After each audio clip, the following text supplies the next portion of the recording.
working out the signals for the Baltimore Colts. Unitas gives to Amici.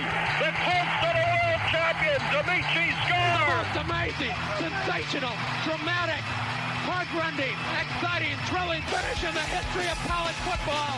California won the big game. 5 seconds left in the game. Do you believe in miracles? Yes! Unbelievable. This is Phil Steele. This is Mike Burnham. This is Wes Durham. This is Mike Ashley. Hi, this is Chuck Foreman, number 44 of the Minnesota Vikings. Woo, mercy, this is handsome Jimmy Vane, the Boogie Woogie Man. This is Coach Fry with Virginia Tech football, and you are listening to Big Dog Sports Talk. Are you ready to rock? Are you ready to roll? Okay, let's do it. You're in the doghouse with Rick Watson on Big Dog Sports Talk, presented by Pulaski County Sports and Entertainment. Join us in the Family Fencing Studios and chime in on the McClellan Chiropractic chat line. He's keeping cool with help from Little River Heating and Air, but this show is straight fire. And now, the big dog, Rick Watson.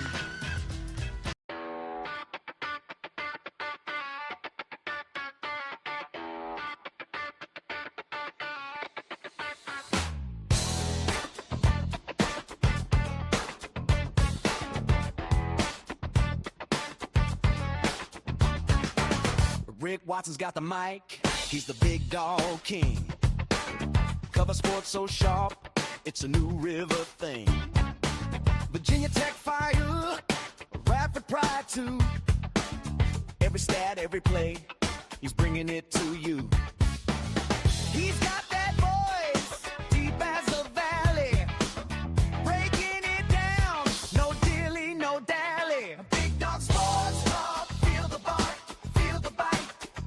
Rick's in the zone, every day, every night, from the Hokies to the Highlanders.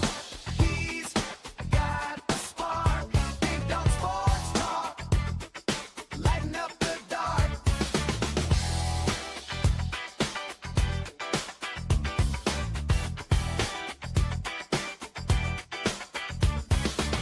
He's got the scoop, faster than a sprint. Calling plays like a coach, every word's a hint.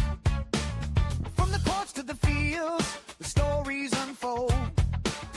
Rick's play-by-play, worth its weight in gold. With a laugh and a growl, he'll pull you in. Big Dog's podcast, let the games begin. Big Dog Sports Talk, feel the bark, feel the bite. Rick's in the zone, every day, every night, from the Hokies to the Highlanders. He's got the spark, Big Dog Sports Talk, lighten up the dark.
at around 6:30.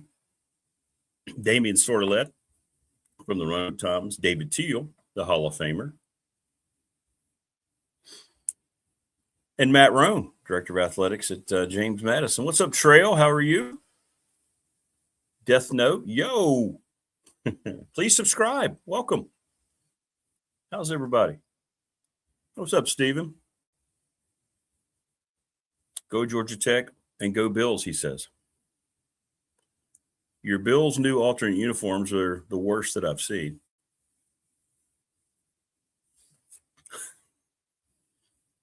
And your new stadium has a lot of obstructed views.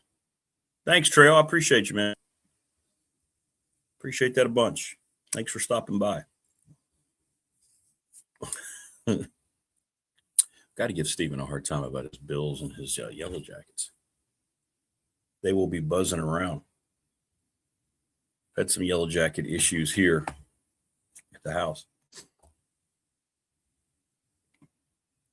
So they are persistent. I'll give you that. Hit us up in the McClellan chiropractic chat room. The professional door text line. We've had a lot of folks already chiming in. We asked yesterday our attorney Ryan Pry, BDST fan question of the week from our family fencing studios here in Ryan. The Super Bowl that you deem the best Super Bowl. That's our question. So hit us up on the text line 391-0788. You can DM me as well. Which Super Bowl is the best? The best. Not your favorite, but the best. Because my favorite's going to be any one that the Broncos won. A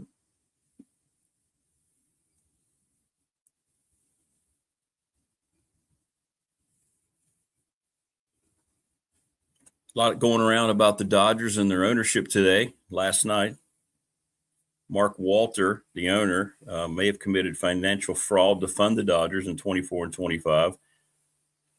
There's a federal investigation.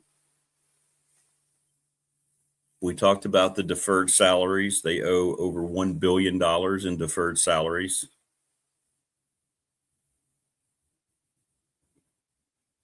And this whole thing could be about to blow up finally. And it's going to lead into what could be the longest work stoppage we've had in baseball in a long, long time, since 94.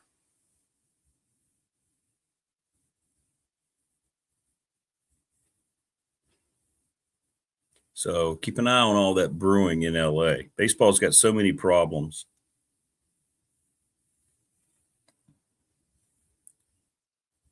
And it always comes from a lack of leadership. Whenever there are problems within an organization, it comes from a lack of leadership, people who should not be in charge and given the roles that they are given. I believe that has become inarguable over the years, right? No matter if you're talking about the NFL, Major League Baseball, if you're talking about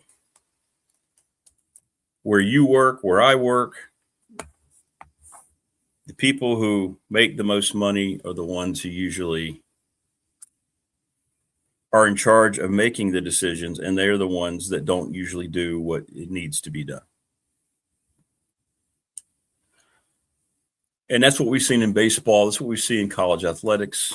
And that's what we see all the way around. Everything that's falling apart because of a lack of competent people.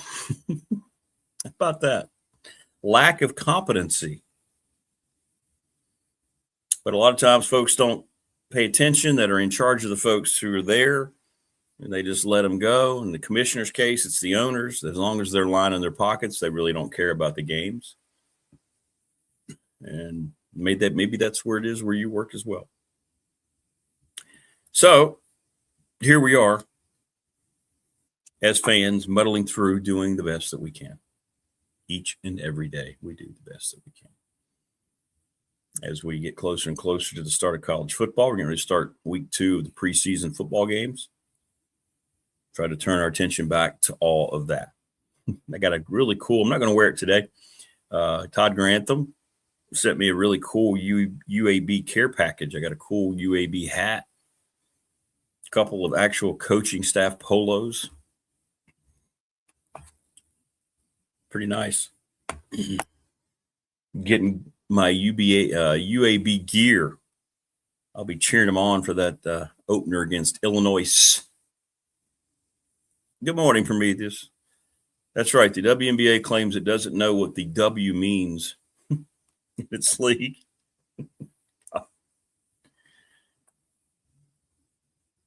And what the two former NBA players are doing, was it Royce White and Cantor, Enes Kanter?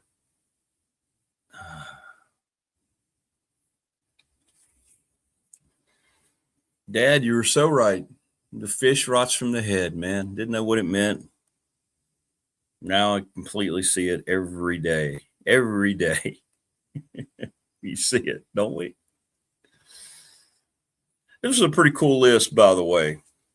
Thought y'all might appreciate this. The top 10 BCS/college football playoff controversies ever. This was pretty cool.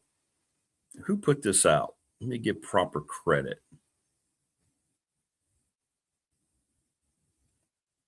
I don't know who the hell put this out. But anyway, let's go from 10 to number 1.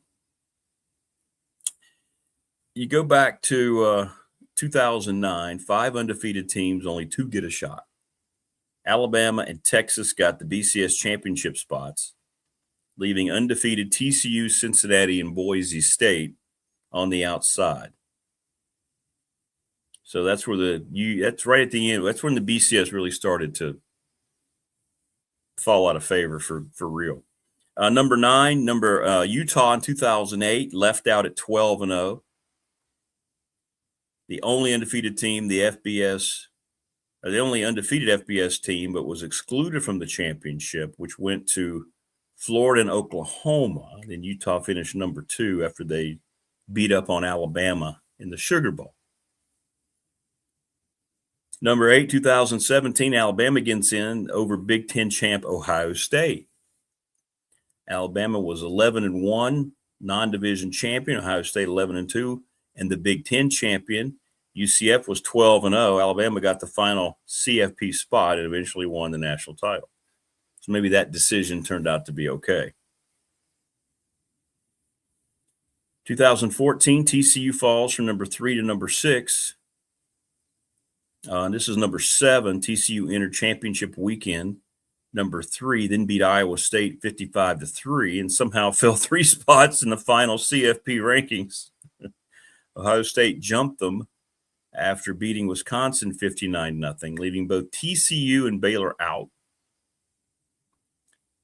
Number 6, in 2000, Florida State got in over Miami. Miami beat Florida State head-to-head, yet FSU went to the BCS championship. Washington also had a win over Miami and finished with the same 10-1 record as FSU. Number 5, 2011, Alabama rematches LSU. Oklahoma State got left out. Alabama 11-1, didn't win its division, didn't even play in the SEC championship game, yet got into the BCS title game over 11-1 Oklahoma State. Alabama had already lost to LSU in Tuscaloosa. Good morning, Geese. How you doing, brother? From Penn State's Beaver Stadium, where they serve Pepsi and not Coke. Silly us. Did not know at their legendary whiteouts they served up plenty of Coke. This fat segment Delta Bros are stoked. BDSD is alert today. What's up, Morris? Hope you're feeling better and your family's doing all right. What's up, Chester? Hey, I appreciate that. Not really. Do I? Cool.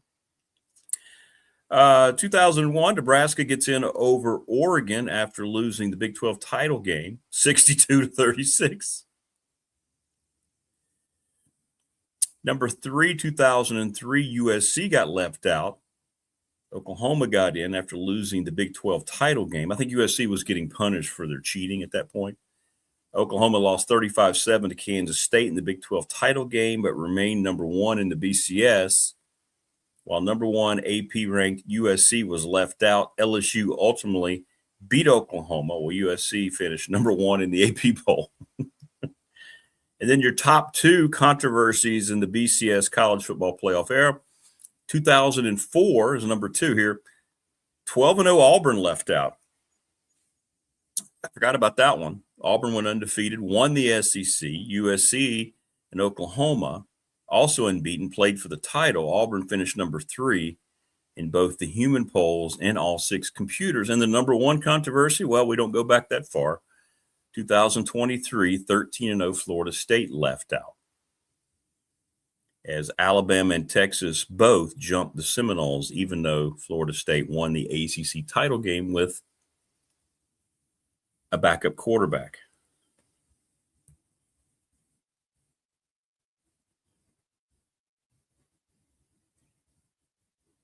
All right.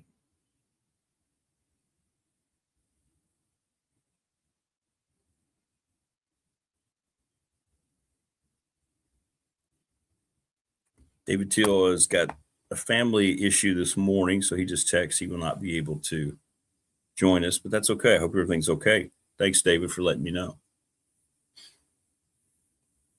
So what'd you think? I thought that was interesting. And, of course, Florida State's number 1. That just makes perfect sense. That still makes no sense to me. That'll never make any sense to me. And something that wasn't their fault may end up being the thing that led to the downfall of Mike Norvell's program. I don't think they have recovered at all from being left out of the 2023 title game. I really don't. It's just been bad since. And now there's a lot of spotlight on that program for all the wrong reasons here in 2026. It was clear they wanted to make a move on Norvell, but they didn't because of the money that's involved in the buyout. Craziness.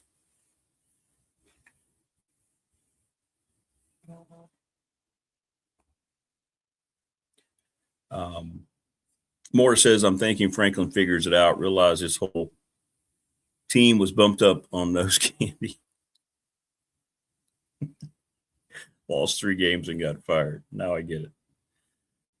Well, I think, look, there was a lot that was going on with James Franklin it had nothing to do with the field. I think a lot of times we get caught up in the fact, the record and everything else. And the really bad record in big games is real. But that alone, given how many games he had won and how the recruiting was going at Happy Valley, that alone, man, everybody likes to look at things in just a simple way, but there's so much that goes on with the things that surround a relationship that had lasted, that long, for over a decade. And then new people come in, new athletic director, new administrators, new people on campus. There's a lot of different things, moving parts. And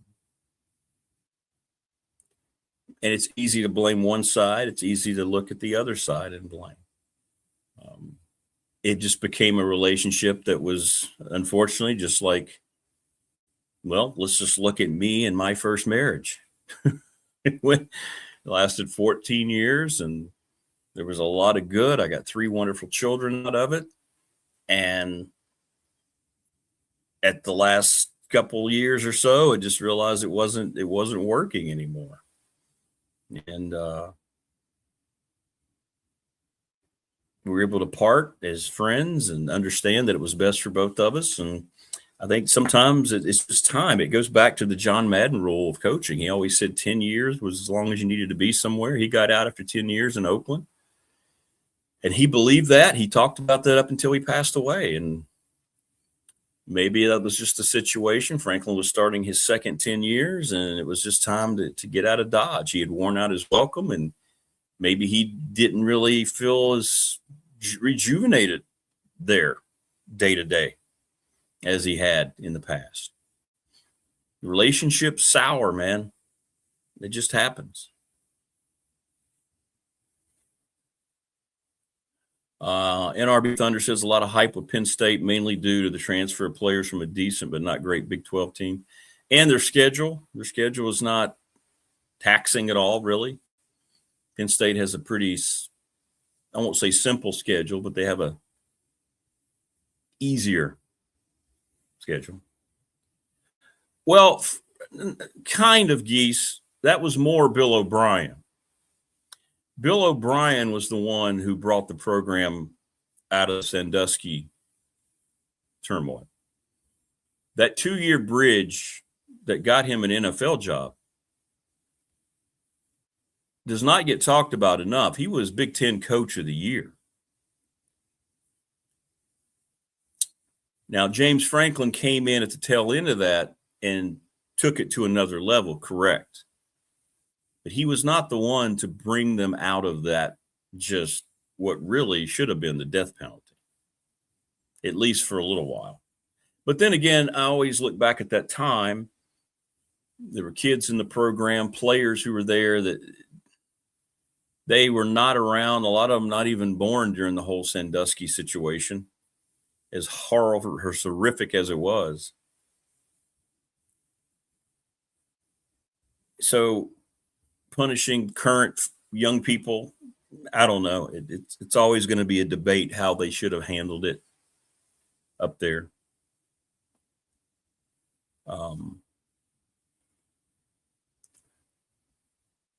What's up, Ian? Good to see you. Please subscribe, everybody. Sandusky lived right next to the school. Yeah, I know. Look, if you do a deep dive and read all that and how much was known and covered up, it is as bad as a scandal can be. It's disgusting. It's gross. It's corruptness at the highest degree that you can have. We talk about how corrupt athletics is now, but that right there was just,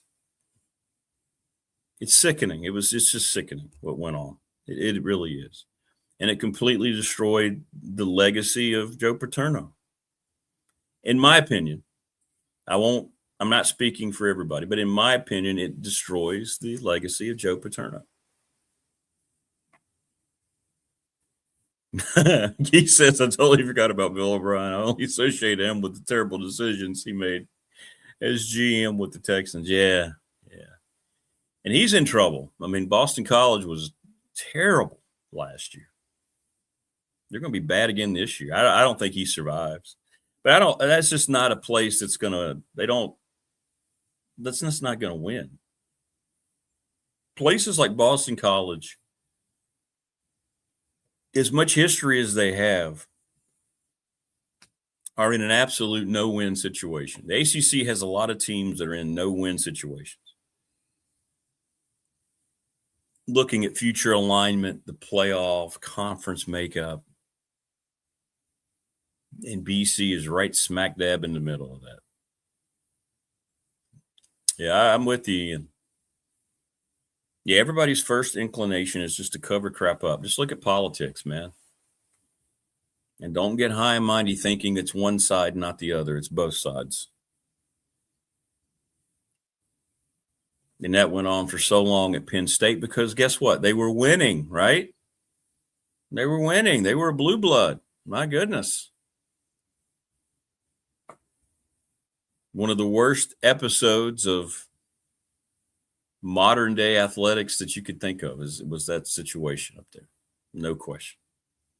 But O'Brien went in there and really performed a minor miracle. He really did.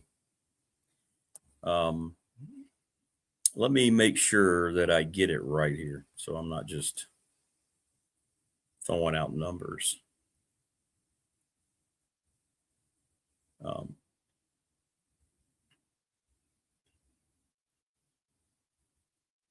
Try to get his record. I mean, he did a great job. He's not doing a good job at Boston College.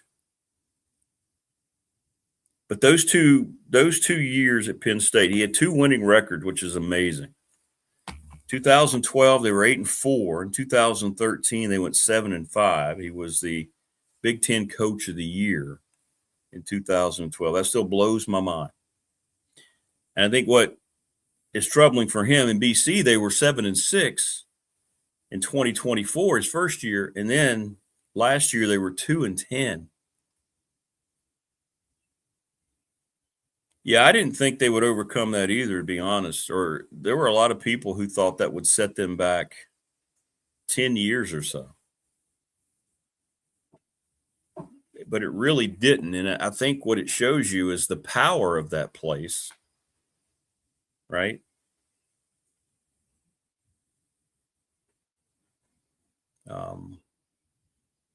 The power of that place. And it does show you that maybe we haven't, not we, you and me and us, but people have not talked about, James Franklin going there. He had to look at the situation, right, coming out of Vanderbilt. And I'm sure in his mind, he had to make sure things were getting more and more separated from that dark era. So he took the keys from Bill O'Brien and he built it up and kept going and going. And then eventually you started to think more about Penn State football again, as opposed to scandal Penn State. And I think maybe James Franklin doesn't get nearly enough credit for that. Because you started to look at them, as contending in the Big Ten and playing in the Rose Bowl, Saquon Barkley and Micah Parsons, and here's all these great players. And then you started to think about Penn State like we used to when we would see that navy blue jersey and that white helmet, And James Franklin deserves a lot of credit for that. He and his coaches. He got recruiting back up to an elite level. And I don't believe in his mind he was ever trying to bury the lead, if you will.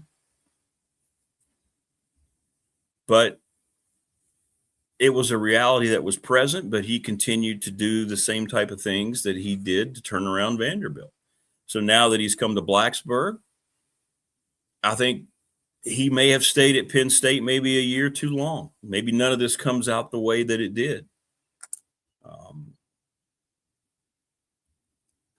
And you go to another place in 10 years, right? I think John Madden was exactly right. Now that you think about it, now there are a lot of coaches who have been there at their places longer. Coach Beamer, a lot of NFL coaches. I mean, you can go through a history, and it doesn't always mean that it works. But that was John Madden's philosophy, the 10-year philosophy. And I think in most cases he's correct. And I think that's what James Franklin was probably a victim of. And now he's at a new place, rejuvenated, and Virginia Tech fan has absorbed everything that Penn State fan felt when Franklin got there early. So it's kind of transferred over. I'm sure his batteries are recharged, right? It's like changing your vehicle out. How many times you have a truck or a car for a long, long time, and you say, I want something different. You get that new car, and you say, hey, this is awesome, man. I'm feeling different driving to work today. Yes, sir. Let's go get gas in my new truck. Well, this is kind of what James Franklin's doing now, right? He's putting the fuel inside of a new football program. Boy, that's a hell of an analogy, huh?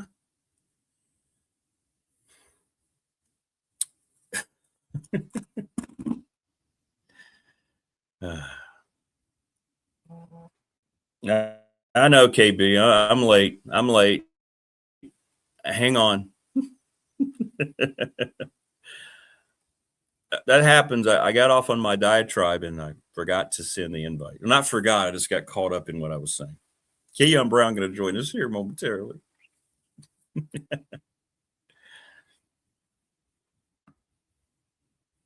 Yeah, Jimmy Johnson, 5 years. I think Jimmy would have stayed longer in Dallas, but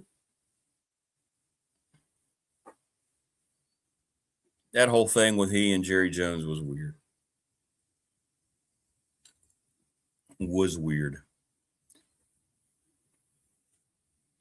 Ooh, it's my favorite Godzilla movie. Thanks, Rob. You saw my Godzilla head, didn't you? I love Godzilla. Don't get me down that rabbit hole. I think the last one, and the Japanese production. -0 was a great, great movie. Well done. Well done. Love that movie. The monster movies with Kong are kind of stupid. They're cool just because you get to see them together, but they don't make a lot of sense. But that one was well done. A lot of respect, and I'm looking so forward to -1 in November. I think it's going to be terrific. But I really enjoyed -0. That was well done. Well done. What is up, Keon Brown? How are you doing, brother? I'm doing great, buddy. I can't complain about a thing right now. Even school? I'm not complaining about school. I'm complaining about everybody talking about my quarterback. That's why I went to church. That's what we got to get into that. You're wearing a Jaden Daniels jersey. Yeah, no doubt about it. Well, your thoughts on Jaden Daniels? A lot of questions now about where his focus may be. He has been, let's just say it, he has been taken through the cleaners by just about everybody after this. Except me. Except me. What T.O. said about Romo, that's my quarterback. We ain't talking about my quarterback. That's my quarterback. Well, you got to admit, this is a pretty bad look for him. Maybe 10 years ago, this is new age in college athletics, if that's where we're going. There's no loyalty in college sports anymore. It's not. You want to give my number away? Sure, fine, do it. But don't put me on your posters. Don't put me on your commercials. Don't have me in your locker room. Get rid of me altogether. That's what we're doing. I'm siding with Jaden. Jaden. Now, he's wrong in all this. He's wrong in every aspect of this. His mom is wrong. I don't think so. And then like I said, if it was a decade ago, sure. It's different times now. We are in different times in college athletics. We are in different times. And then the whole thing about the Heisman Trophy, trying to get it back. That's I don't know about. So you have to help me out. Is it a tradition for the Heisman to go to the school? Like any school that wins it? Yeah, the school, the original trophy stays with the school, and then the recipient gets another one, a replica, if you will, of the Heisman Trophy. Okay, I didn't know that. Yeah. So. No, the school keeps the original. Yeah, if you go, because I remember the whole Reggie Bush, when all the Reggie Bush stuff happened, he wanted it back as well. Well, he had his taken away for a while. Yeah, so he wanted both of them. They cheated so much. Yeah. Well, it's interesting. He's been quiet after all that broke, and we'll have to wait and see how he comes out and plays. I mean, he still was quiet even through the whole last week. It was just a statement that went out. He doesn't talk at all. That dude just doesn't talk. It was just a statement put out by his folks. And I think that's the criticism. I think that was one of the criticisms. He just allowed it all to happen and didn't he never really said anything going forward. Didn't deny anything, didn't try to fight back on it, just kind of let it all happen. So yeah. I kind of agree though. If you win the Heisman, that's one of the most recognizable trophies we have in this country. We know the Lombardi. That's recognizable. The Larry O'Brien is pretty much recognizable, but I don't think the Larry O'Brien is as recognizable as the Heisman. There's only been 86 people to win the Heisman. I mean, come on now. Yeah. Come on now. Should be a rule. You win that trophy, retire my jersey. I'm gonna be like the brother. What was his name? I think it was Kevin Boucher on Little Giants. It was like Kevin Boucher. Yeah, you remember Little Giants? The brother won the Heisman. Yeah, kind of. Yeah, I forgot about the man of the town. Absolutely, I forgot about Little Giants. That's who I am. That's what I turned into. I win that trophy. Little Giants. Wow. I think he just kind of it'll be interesting to see what kind of year he has, how his team receives him. I think he's got to stay healthy first and foremost. He's got to rebuild his presence on the NFL field. Yeah, when he played last year, I think he played 7 games. He was good in all but 2, but he wasn't on the field. Like I remember last year, that game versus Green Bay, he was awful. We got whooped. And the game that I went to versus Seattle, he was pretty bad. Yeah. So, but the other ones, he looked really good. But you have to be on the field, like you said. We all know the talent's there. We all saw what he did his rookie year and flashed last year. But if you ain't playing, what good are you? No, I know. And that's the thing. And I don't know. I don't know how his body's going. I mean, it's one thing to say you're going to change the way you're going to play, but is he bigger? Is he stronger? I don't know. I don't know how his body's going to. He is a little bigger, but I'll say this: it doesn't hurt. I'm sorry, it doesn't help that one of the best left tackles in the NFL, Laramie Tunsil, tore his tricep. And then it also is a mystery if our first round pick, Josh Connolly from Oregon a year ago, is going to step up this year. He wasn't that good last year. He was a rookie. He threw him out in the fire. And that's how you get better. A lot of first round offensive linemen get thrown in the fire and have a bad first year. But we also seen situations where they are really good that second year or really bad in that second year. So we'll see. It's a lot. It is a lot, and it's a division that's going to be really, I think, much improved. We know the Eagles are the team to beat. The Cowboys look a little better. The Giants look like they've got a lot of momentum. Offensively again. The Giants are going to be better because they're better coached. We should be better because the quarterback is starting out healthy at least. They address the defense a bit. We pick up Stephon Diggs. So, it's going to be competitive for sure. You've got to get Dan Quinn to stop wearing his hat backwards, though. That's his thing, man. It is. That's just not a good look. That's his calling card. Come on, man. He's got his Jordans on and his hat backwards. I ain't mad at him. It was okay when you're in the coordinator's booth, but boy, on the sideline, you just look. Come on, man. You just look like a college kid trying to be cool. A freshman going to college trying to be cool. Yeah, he's going to be on the hot seat this year too if we're going to win. Yeah, it doesn't take long in the NFL, does it, to get on the hot seat? No. Especially when you got a quarterback in the first 3 picks, you better be good immediately now. And then there's no patience at all with Josh Harris. Josh Harris just got LeBron James for Philly. Hey, he knows he's going to win there. He's going to have a winning team there. Now he's got to worry about the NFL where he's king. You win in the NFL, you have a different level of, notoriety for yourself. And he's got more pressure because the Eagles won the Super Bowl, right? And so they've got that, and how Philadelphia fans are. He can be one of those guys that has like a 60-win NBA season, and if they go out in the second round of the playoffs, he might need a job. Yeah, pretty much. Yeah. I mean, that could happen. That could happen. What do you think about the 10-year rule? We're talking about that with coaches. John Madden he believed it. He highlighted why he believed. That's why he left Oakland. I mean, he was still at the top of his game as a head coach. Wanted to get into broadcasting. I coached for 10 years. Okay, time to move on. You think that happens more than we think about? I don't know in college basketball. I don't know, first of all, if you get enough opportunity, as we're just talking about job security, for coaches to be somewhere for 10 years. But you think there's something to that, especially from a football perspective? Could be. I think it's all about winning, though. The more you win, the more you're inclined to stay, the more you get rewarded. Yeah. That's how I think of it. I mean, if you think of those long tenure guys, even the guys that aren't there, like you think of the Mike Tomlins, the Harbaughs from Baltimore, they were winning divisions, they won a Super Bowl, but they always got rewarded. And they almost had to, it's almost like they got forced out. It's more so like it seems like they overwhelmed their stay in a sense of folks were just tired of them being around for too long. It wasn't like they really wanted to get out of there. It seemed like the media, the fans were like, "Oh, you've been here so long. It's time for something new. We just want." That's what I get anyway. No, I think you're onto something there. I think it's the media needs something to pick on they just start, hey, things have gone stagnant. He's been here 9 years. Yeah. Let's just pick on him. You talk about Mike Tomlin, who's never had a losing record, and you complaining about him. I mean, it blows my mind. I get it. It's one Super Bowl. But you know how hard it is to win a Super Bowl? You know how hard it is to never have a losing record?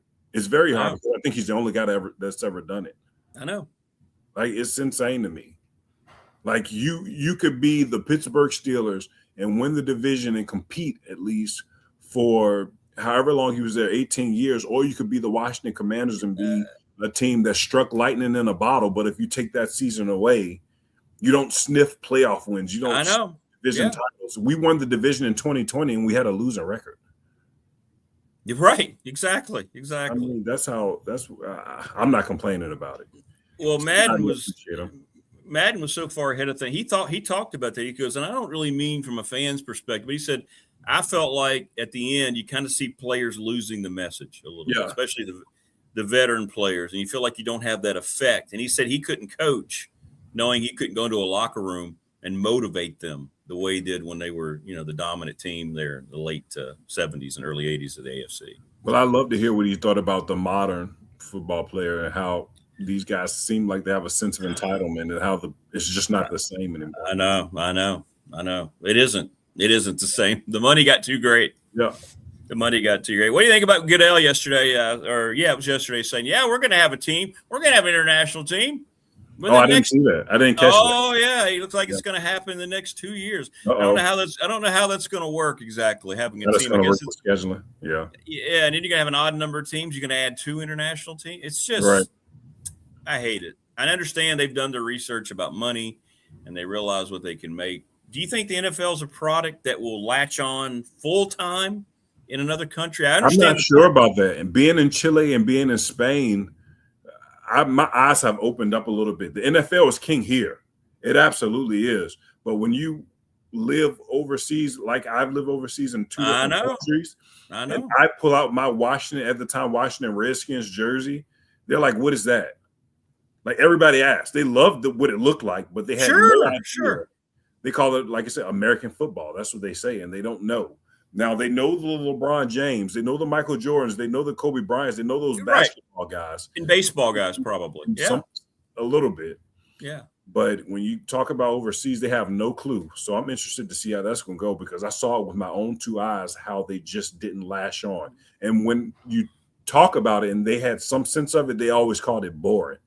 Yeah. They hated how you make a play or whatever, and then you pause for a little bit. Yeah. They hated that. They don't like the running game. They don't like a 5-yard running play, and you go back to the huddle and run it again. Yeah, they get a little restless. Yeah. Yep.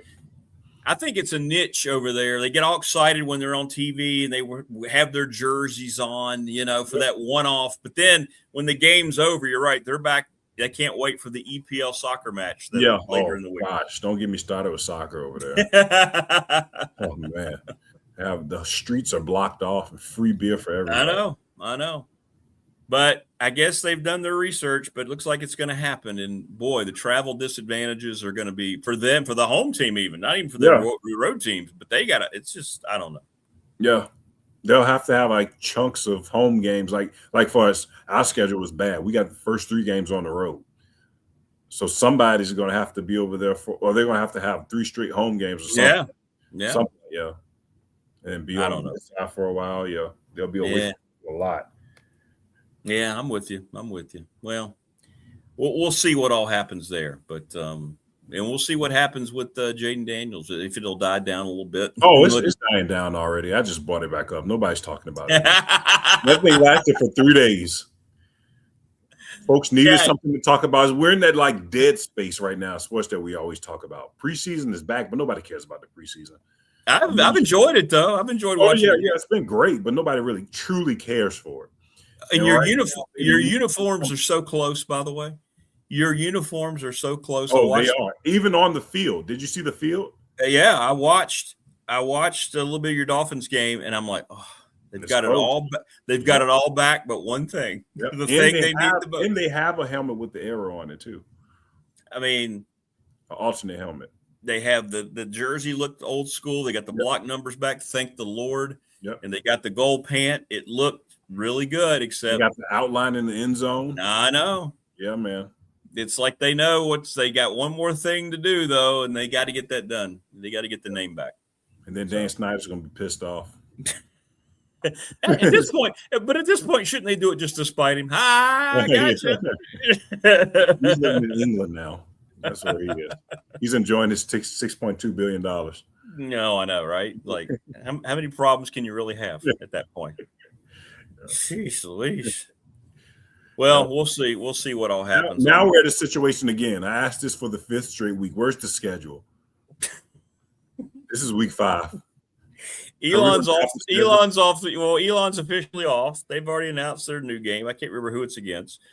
So I don't know. I stopped asking those questions. Yeah, because you don't get an answer. Did you see the players at Texas Southern?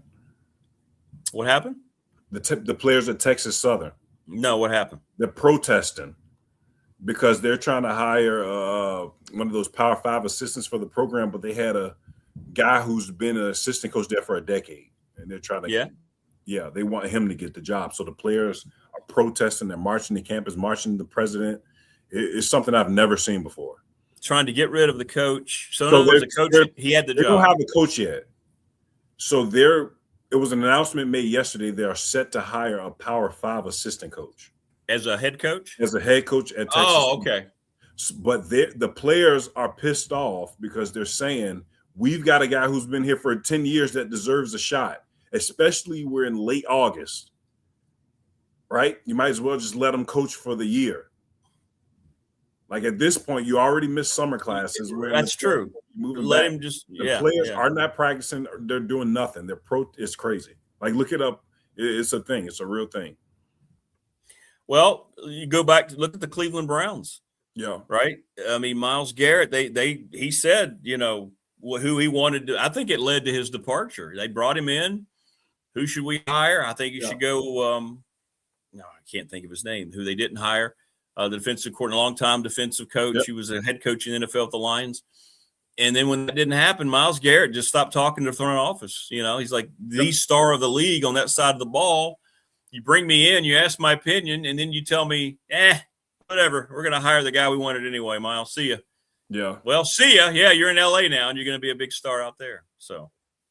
Yeah, man. It's crazy. Look it up. I forget I will. I'll have to check Texas Southern. I'll check that Texas out. Southern. Yeah, I forget the coach they're trying to hire. I think he's from Auburn. But, man, I mean, they're marching up and down. They're outside the president's office. There's alumni.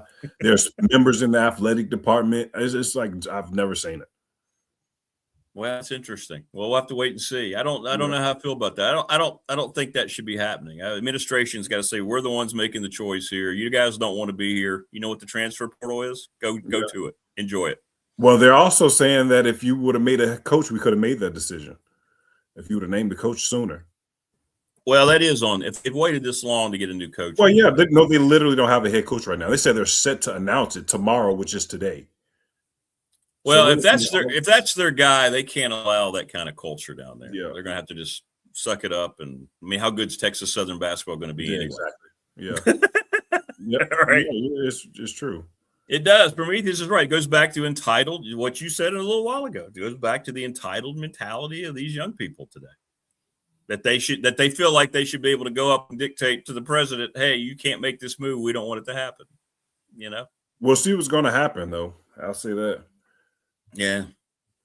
Well, hey, our guy, Coach Jones at Rice. How about that? Yep. Well, Rice just got better. Rice just got. That's what I put on their little graphic too. We know that. He's your assistant coach.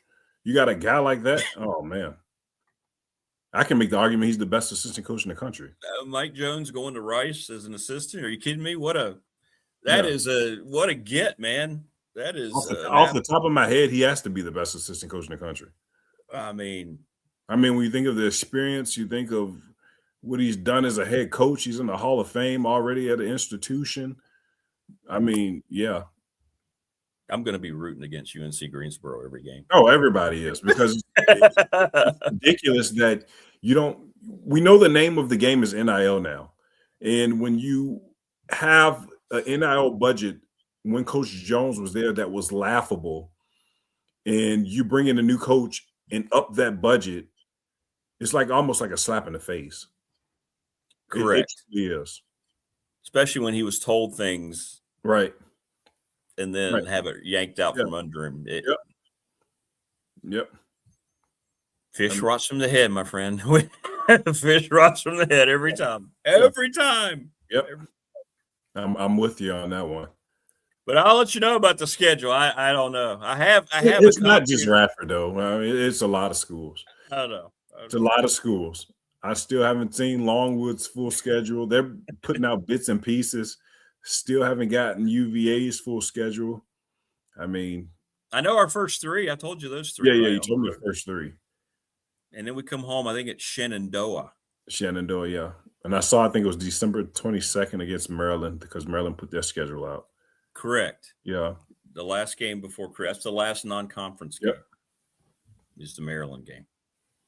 So that's the game you need to join me. You need to man. You need to come up there and hang out. Yeah, man. Mike Ashley will be there too, I'm sure. Right? Yeah, Mike, he's gonna try. Mike might try to come up there. Yeah. Yeah, man. Low Country says, wasn't the new coach's dad's car dealership funding the roster? Who are we talking about? Yeah, I don't know where you're talking. You mean at Texas Southern Low Country? That you're talking about? Was that part of the deal? I don't know. I have no idea. Oh, Radford? Oh, the new coach is he was, yes. He was. Yes. Back in a year ago, that was the case. Yeah. Not so much now. Not so much now. Yeah, man. So how are the young people? What's going on? How have you gotten acclimated to your new students? Yeah, I'm getting there. I'll tell you that. Right. Yeah. I have an easy day. I have a hard day. Today's the easy day. Oh, really? Yeah, that's how it was broken down like that last year as well. And that's typically how it goes for teachers. You have a day that you favor and a day that you don't. Luckily for me, that's the day that I favor. Day that you feel okay. Well, yeah. Good. Yeah, man. Well, you'll fall right back in the routine. There's no doubt. This, for teachers, this is week 3. So next week we'll be at a month already. And then I had the 20 days off for summer school, so I'm still in semi-rhythm. Yeah, you're still complaining. I was like, I was here 20 days ago. You're back when you were an athlete all the time at RAV. You're training. You're just always. You're never stopping. You just keep going. You get a little time off. Yeah, you just keep going. Well, have a great day, my friend. We appreciate you. Will do, buddy. Will do. And I'll let you know as soon as we get a finalized schedule. Yeah, let me know about that gear too, man. Coach Chu. I know. Coach Chu. Extra large, please. Yeah. My goodness. All of that nice gear I see on the Instagram pages, you guys in the locker rooms, you guys in the weight rooms. Throw an old guy a bone. I know I was just a role player, man. I deserve 2 shirts at least, right? You were better than a role player. You're a star. You were the guy down low, man. Yeah. Good thing. I tell people all the time, the good thing about our team, we were one of those teams where you have the graphic. It'd say you have 7 players averaging between 7 and 13. I know. Oh no! I was just at the bottom of the 7. but you were in the spectrum. That's all that matters. That's all that matters. Yeah. All right, brother. Take care of yourself. All right, brother. See you next Appreciate week. you. All right, man. There you go. Keon Brown joining on the program. He was definitely in the spectrum. Good stuff from Keon. David sort of we will not. David Till was scheduled to join us. He just sent a text a little while ago. He's got a family medical situation. Nothing. He said that he'd be happy to jump on another day. So I'm assuming it's something that is manageable. So David, we're thinking about you. Hope everything goes okay. Whatever happened there. That's terrible. That's terrible. Lawson's Mobile Home Supply, 300 North Franklin Street in Christiansburg. James Lawson at 540-381-8011. Manufactured parts for your home. He's great. As are the folks at the NRB Super Bowl, 540-382-5525. Leagues are forming now, men's, women's, mixed, and also kids leagues. The best electrical company around in Elliston, the Smith Brothers and Sundown Electric. 5-star reputation. The job is always clearly explained to you, and they try to keep costs down as much as possible. Speaking of costs, you can kind of offset the cost of new uniforms for your sports team. If you have a school group, church group, community group, whatever, check out readysetfund.com, bobchrist11@gmail, and find out how a series of text messages can help you. Professional Door Incorporated, sponsor of our text line, Travis Williams, family owned and operated, 40 years in business. The best at what they do, 540-674-0008. National Bank, member FDIC, my exclusive banking partner and the exclusive banking partner of this program. Thanks to Larry Ramsey and Company. BDSD Fan Question of the Week brought to you by the attorney Ryan Price, 701 West Main Street in Radford. Trust in estate planning seems to have exploded over the last couple of months and into this newest one with the Super Bowl. It's been great. Already over 40 votes for the best all-time Super Bowl. Little River Heating and Air, 1095 Radford Street in Christiansburg, 540-553-2971. We're presented each and every day, Pulaski County Sports and Entertainment, thanks to Jonathan Sweet, Tim Miller. They finally did their promotional tour, getting the award, the department getting their award, their state award. Actually, I think it's a regional award. And they've got the Mountain X event coming September 26th. Going to be exciting. Wish I could ride a bike like that. I can't, so I won't. McClellan Chiropractic, Mark Hundley, 155 Walters Drive. Go see him if you've got any kind of back ailment. And, of course, Family Fencing, sponsor of our studios here in Rhino. Hit us up on the Montgomery County.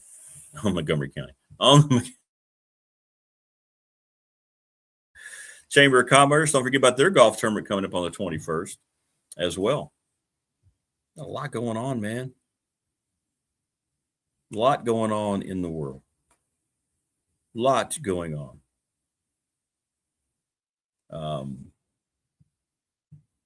No worries. No, it was Texas Southern is what. Yeah, I haven't seen that story, but apparently the players are revolting down there. Football is definitely almost here. Keon will get a cease and desist letter.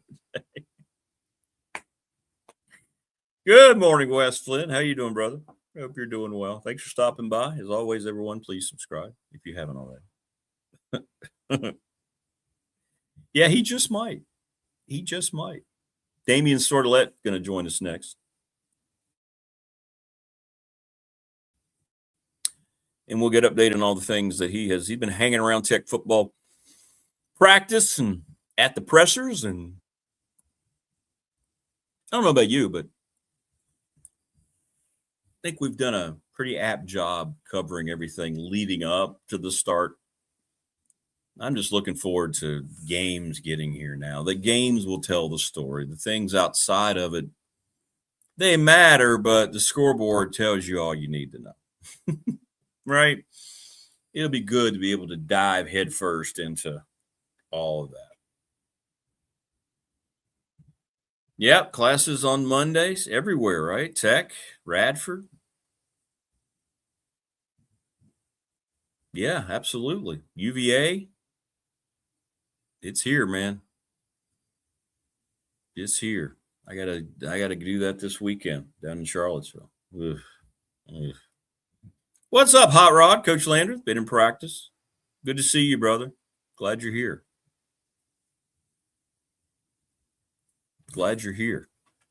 Joining us now on the program. We're always glad he's here. Damian Sordelette, the Virginia Tech football beat writer for the Roanoke Times. What's going on, man? How are you?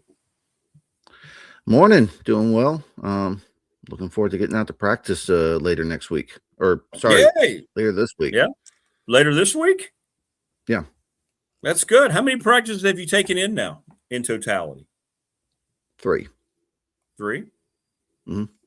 Have you gotten to see a lot of significant things, or is it more of a controlled thing? No. It's a control thing. No. We haven't seen any live periods. And that's by design. We didn't see any live periods last season leading up to the opener. So, yeah, I figure you don't want to give away too much. Yeah. Well, how did it go? You've been at the pressers, you're at Fan Day and all these things. What kind of vibe did you get over there? Fan Day, the attendance wasn't great. I thought it was a tad bit better than last year. Andy thought it was worse than last year. The line for Franklin surprisingly thinned out quickly.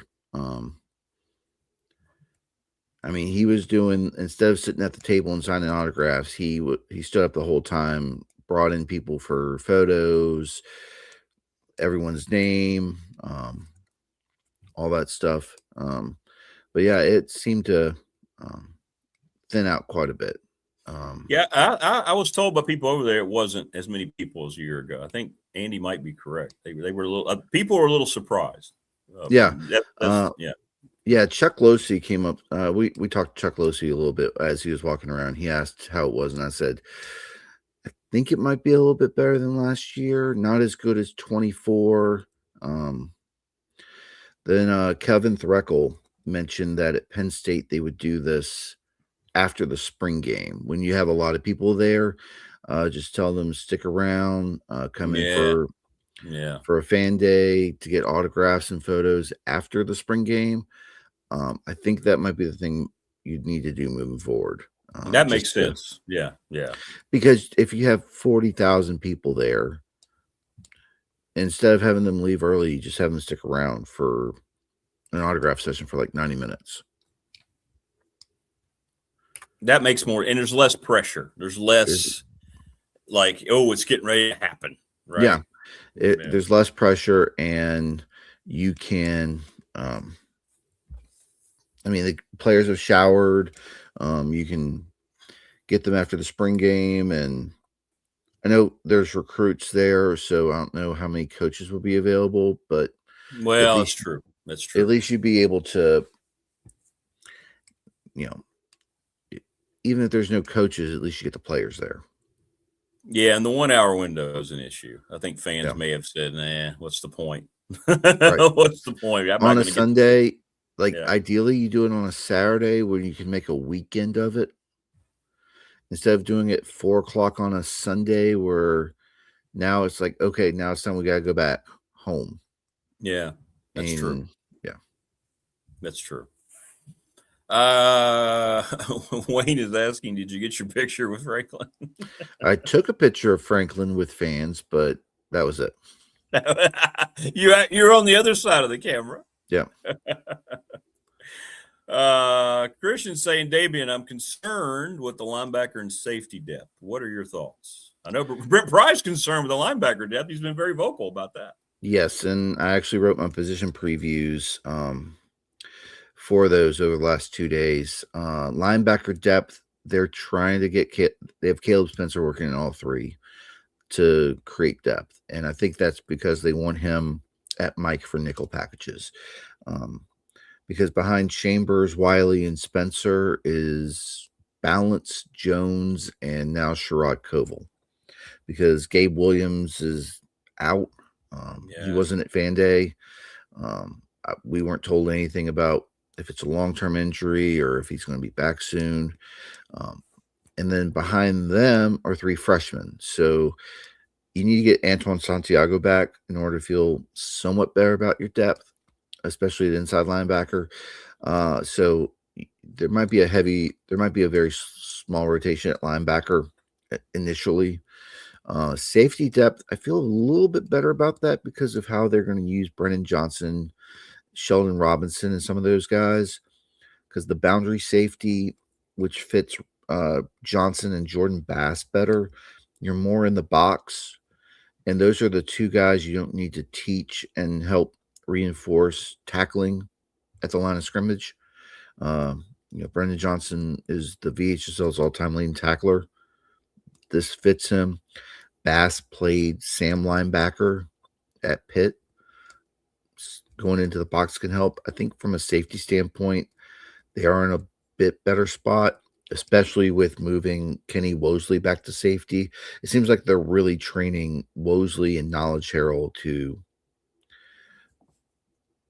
be kind of do-it-all parts in this defense, especially in nickel situations. Because if you can put coverage guys like Harrell and Wosley in the back end, that helps out. You're not going to see as many players with their backs to the court, to the line of scrimmage, trying to catch up to people behind them. So I think safety, and Prometheus is right, the safety depth is in a better spot. Linebacker is going to be a bit iffy till we see how they use the rotation. Yeah. Feels like that's going to probably be the case for a while, especially early in camp, right? For a while in the season as we get earlier in the season. So yeah, and I assume we'll probably see some depth being used in the opener against VMI. Like, get those guys some reps because you need some game reps to see what those guys can do, to see if your depth can be good. I think there's no doubt. I guess if there's the one benefit of having that be the opener of the Franklin era, that's the one benefit. You get the chance to run a lot of guys out there. Yeah. But and Christian chiming in like shootouts. I don't know. Like, I need to see this offense put up some points before I see they're going to win shootouts. Because, Franklin, Penn State, I don't know how many shootouts they were in. There's a lot of defensive struggles. When Franklin and Pry were together, there weren't a lot of high scoring, 40s and 50s games. So yeah. Kind of need to see what this offense looks like because they want to be like ball control, wear you down. Yeah. And that's fine with me. I like if they can do that, if you can have 7-8 minute drives and look like an NFL team coming out and control that. That's my kind of football right there, man. You know? Yeah, I'm the kind that grew up where you set the tone where you have a 7-8 minute drive, the other team has a 7-8 minute drive, and the first quarter is done, and you've only had one TV break, and it's like, good, this is moving along well. Yeah, exactly. Yeah, like wow, this is good football, man. Both teams, exactly. Yeah. Well, I think they're going to run the ball, and I think they're going to be that type of team. That's what he wants. That's when he had his best teams at Penn State. They were exactly that. Yeah. So VMI will be a shootout. Wade says. Well. Yeah. And I want to address the corners and defensive ends. So Bud Foster on his podcast with TSL kind of let slip that Malachi Williams is working as a starter at defensive end opposite Asen Stevens, and Williams has flashed pretty well here in camp. So, and it seems like when talking to them at Media Day, it seems like they are all in on the aggregate type of system of you're going to get your sacks through the aggregate through a collective group. And it seems like they're really focused on rotation. Like guys are going to rotate. Then at corner, you at least know what you have on the boundary with Jaquez White. On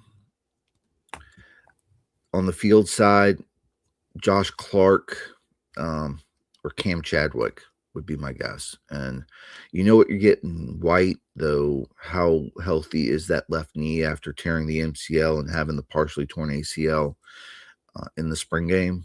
Like, how healthy is that? And, you know, you do want to see if Clark can step up. If not, at least you know with Chadwick, you know what you got in him.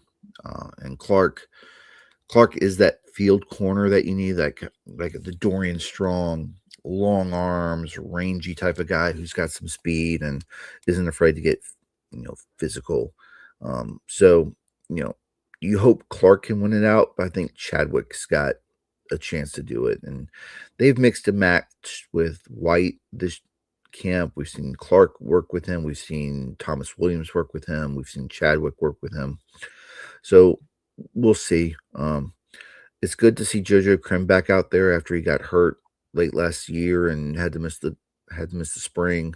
We've seen Jamari Deloach work some at second string. So we'll see how those guys look. Yeah, I think it looks like what the status quo over there is the less you hear about a guy when he's hurt means it's really serious, right? And I think from what I've heard about Gabe Williams, it's not good long term. So I think as soon as you see that kind of fade away, in other words, no news in this case is bad news. Does that make sense? It just seems like that's how they're going to handle the guys who are really hurt. Yeah, and I'll bring this up. Franklin said he's only going to announce like if it's like a long-term injury. He's not going to say what it is. He'll say it's long-term if he gets the okay from the player, the player's parents, and the player's agent. Isn't that wild? You got to clear all three in order for them to say, okay, yeah, he's out. Yeah, again, it's wild. That's the professionalism of college sports in a nutshell right there, that statement. That's bizarre. That's bizarre. Yeah, until you get collective bargaining where, like with the NFL, if there's an injury, you have to announce the person's out. You have to go this route. Yeah. The agent. That's the parents and kids. That's always been the case. But after with basketball, I mean, coaches will talk to the parents and say, what do you want us to say? I mean, we don't want to, your message and all that. But boy, the fact that the agent is now involved, it's not just at Tech, it's everywhere. It's wild. Man. It's wild. Just wild. Oh, yeah. It's ridiculous. But again, I'd rather, Franklin said he doesn't like to talk injuries. That's fine. I don't want to have to ask every availability we have with him. And he mentioned that he's like, we want to just address it head on. So that way you're not asking about it every week. And it's like, well, if you're going to address injuries to a player we all thought was going to be your number 2 Sam, and who would be the guy who would come in nickel packages when Caleb Spencer moves inside, you might need to address it. Yeah, so that that's way, right. That's right. That Can't have way it both ways. That's right. That's right. Exactly. Yeah. Yeah. Yeah. Well, they'll figure that part out, hopefully, because you're right. You don't want to guess. And then if he's not out there when you make a statement, you just know and when he's ready to come back, they'll make an announcement. They'll say, okay, well, if we mentioned his name, then he's not ready to come back. Yeah. So we'll see. We'll see. Wayne says Tech 21.5 points last year, 114th nationally. So any scoring is welcome. Yeah. He says. Yeah, if Tech gets to the 30-point average, and they allowed 30 points a game last year, that'll look good. If they don't score 50 plus against VMI, that's going to be some red flags being waved there. Yeah. I'm with you. It just, the more I hate, and I know people don't really care, but I can't stand that VMI is the opener for James Franklin era at Virginia Tech. This should not be the first game. Yeah. It's just wrong. It should have been James Madison. It should have been 50.5 point favorites is not the way you should start. You should be able to have some kind of, I know it's going to sell out and people are going to be all excited about Sandman and all this, but that game's over midway through the first quarter. What have you really accomplished? Right. Whit Babcock told us, trying to remember when he told us, it might have been at the sit down when we asked him about the scheduling. He said when the ACC moved to 9 games, and this is before James Franklin got on the radar, that when they were assessing which game to come off the schedule, it ended up being James Madison. Of course.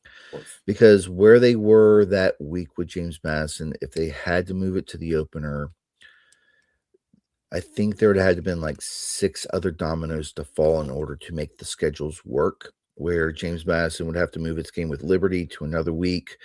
Liberty would then have to move a game, like see if like an opponent could move to week 1 to replace it. I went down a rabbit hole on that, and I don't have the note in front of me, but I got to like the 6th team to where it could work, and it was juggling those schedules, and you had to go to the FCS ranks, and instead of doing that, they said the clean thing is get James Madison off the schedule. And I agree with you. I'd like to see a more compelling matchup. I mean, the VMI Virginia Tech matchup for folks who were there during when it was the Military Classic of the South. Yes, I mean, those teams hadn't played in 40 years. They should have played more frequently. But again, from where they were 40 years ago, Virginia Tech has far surpassed where VMI is for football. And yes, I get it. It's a first, Franklin's entering his first year. Ashley Ingram's entering his first year. Great. I'd rather see James Franklin versus Billy Napier. Oh, I know the storyline would have been just awesome for that. 2 coaches trying to come back to new places, trying to rebuild their reputation and blah, blah, all this stuff. Yeah. It would have been great. And you had a team coming straight off you have a program coming right out of the playoff. Yeah.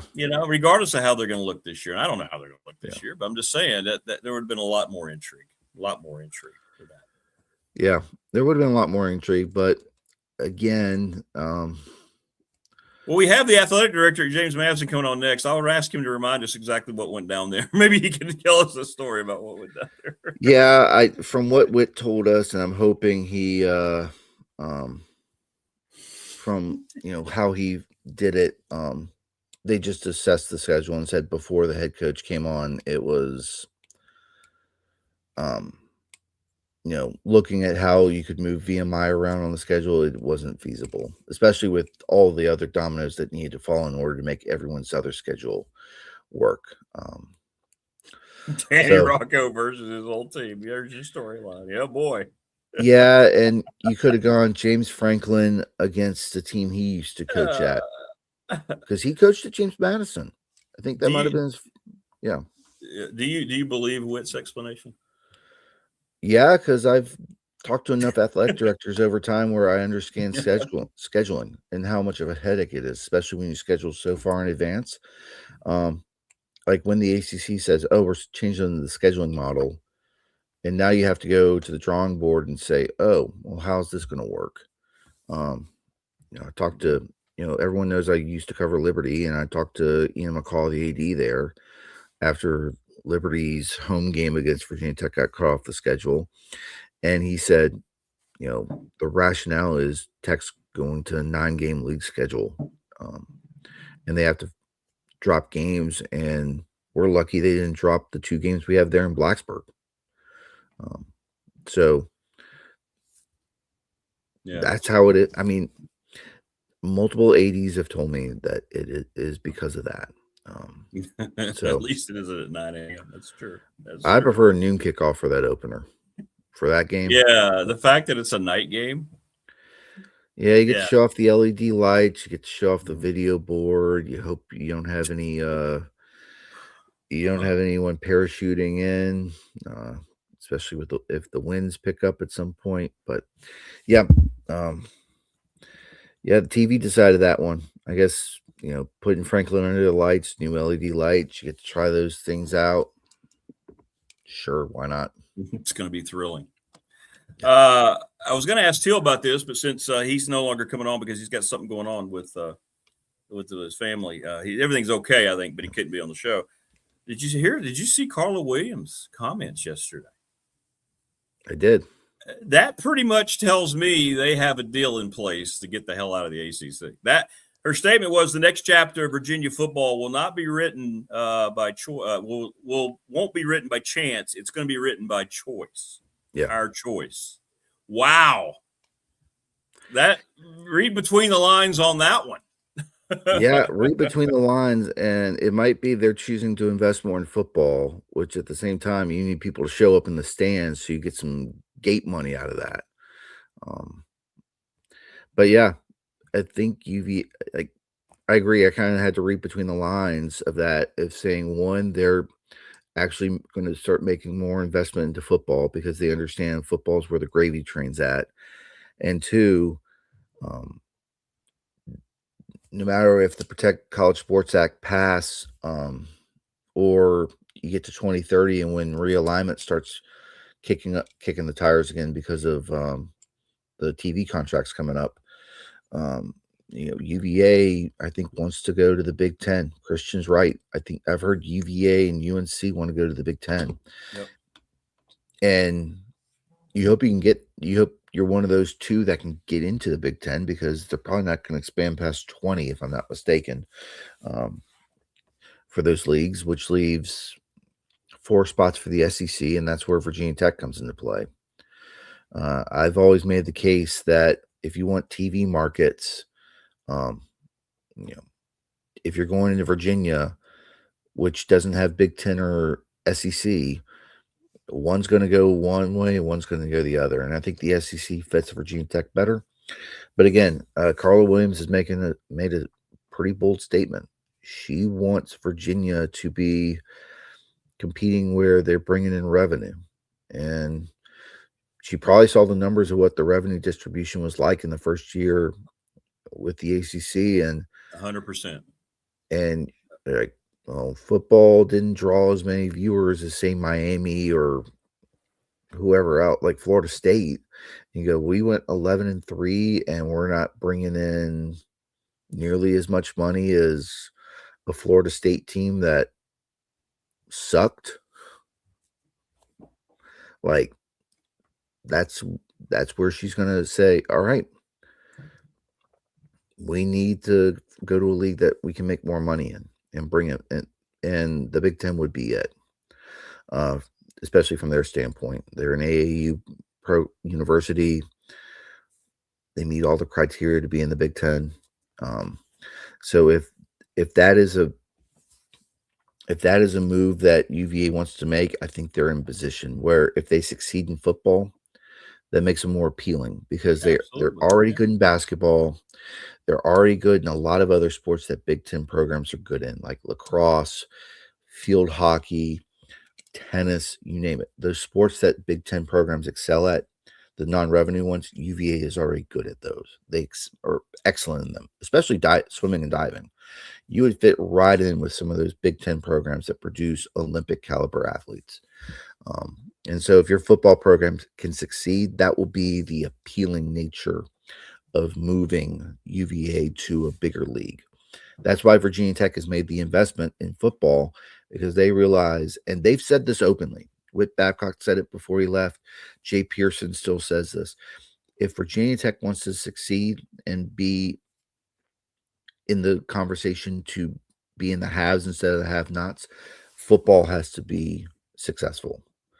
And I think Carla Williams is like, all right, we need to say something similar, because Virginia Tech's been saying this for a year now. And I think Carla Williams is like, yep, we need to be in that same position. And I'm wondering if Brian White, he's speaking at the Board of Visitors retreat portion of their meeting on Monday. He's got an hour. I'm wondering if he's going to say something similar. Looking forward to hearing him say that. And so I guess I don't understand the Big Ten's motivation. You have a program that the fan base doesn't meet the ambition that Carla Williams was clearly expressing yesterday. They're not like a program that people flock to watch on television. Right. I don't understand how the Big Ten feels like that enhances their position over the SEC, adding someone like UVA. To me, just on the outside looking in, I don't see how that helps them. I understand completely how it helps Virginia. Right. Like you just outlined it all. Of course, it makes perfect sense for them, but how does the Big Ten sit there and think, yeah, boy, we need those guys? I don't know. Is it all just presidential academia getting involved, or it might be? But you look at Rutgers, like I've always thought that doesn't make sense. But you get the same type of support in football at Rutgers and Maryland that you do at UVA. Well, that's true. Yeah. And think of it from this standpoint. If UVA, in a hypothetical sense, if the Big Ten goes the route of adding UVA and UNC, those UVA Maryland games would probably be appealing enough that the stands would look fuller for those games. Yeah, for those games, maybe. Right. Yeah. And UNC is going to have no rival besides UVA. Yeah, and that's it. Yeah. That's it. Yeah. They needed a guy on a horse mascot. Yeah, and then from this standpoint, if you really want to go that route of going to the Big Ten, now you're going to Los Angeles once or twice a year for some sports. You have to go to Oregon and Washington other times. And then you look at, being in Virginia compared to the Big Ten map, you're adding a ton of travel. So yeah, exactly. So whatever you're gaining in terms of revenue from TV deal, you're spending a good chunk of it just traveling for volleyball, for lacrosse, for field hockey, I know tennis, you don't play a league schedule. You play mostly regional, same with golf. So that doesn't hurt as much. Same with swimming and diving. There's a lot of sports that it's mostly regional competition until you get to your league tournament. But there are a lot of sports like baseball, softball, you mentioned volleyball, you look at basketball, you're going to have a lot of travel. And unless you're making a whole heck of a lot more than you are right now, like you're going to offset some of those gains with the increased travel. So again, ideally, I like the Protect College Sports Act to pass. It won't. No. I think you should, because part of that is wanting to regionalize these leagues, and that way if you can make more money, you don't have to spend as much on travel. So again, I understand where Carla Williams is. She's wanting to make a push to get the fan base engaged. Two, to show, wants to get the fan base engaged, get them from sipping Chardonnay while they're stumbling across the grounds over there to get over to the football field. wants to get them engaged and wants to try to put UVA in position. What I laid out earlier is exactly what Carl Williams is going to pitch to the Big Ten or to whoever. UVA wins national championships in non-revenue sports. And they have a basketball title recently. They got a basketball title. They do. And I think that basketball title is the most recent, prominent national championship the ACC has. Yeah, I would say you're right. Right? They haven't won in football in 3 years. Yeah. Basketball, no. Yeah. Carolina hasn't won. Duke hasn't won. You might be right. Yeah. Yeah. And sad. Right. Sad to say that about the league.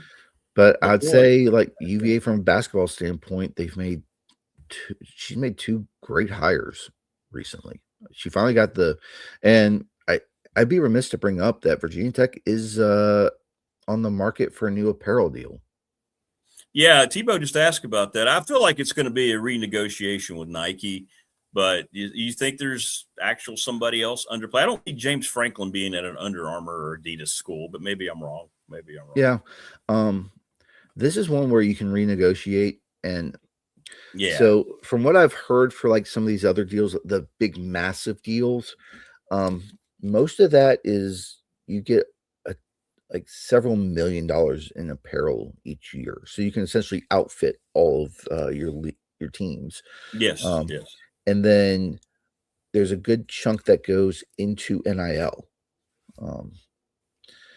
So that could be something in the negotiating standpoint where Virginia Tech's well, we want the apparel, but we also want the NIL on top of, it might not be a lot of money that's funneled into the athletic department, but if you can get a good chunk for NIL, which takes the burden off the fans, I'd go that route. Again, Nike has been synonymous with Virginia Tech. So now Penn State just switched from Nike to Adidas with a 10-year deal for $300 million after Franklin left. So I wonder, are they just going? Is Adidas all of a sudden now making a play to,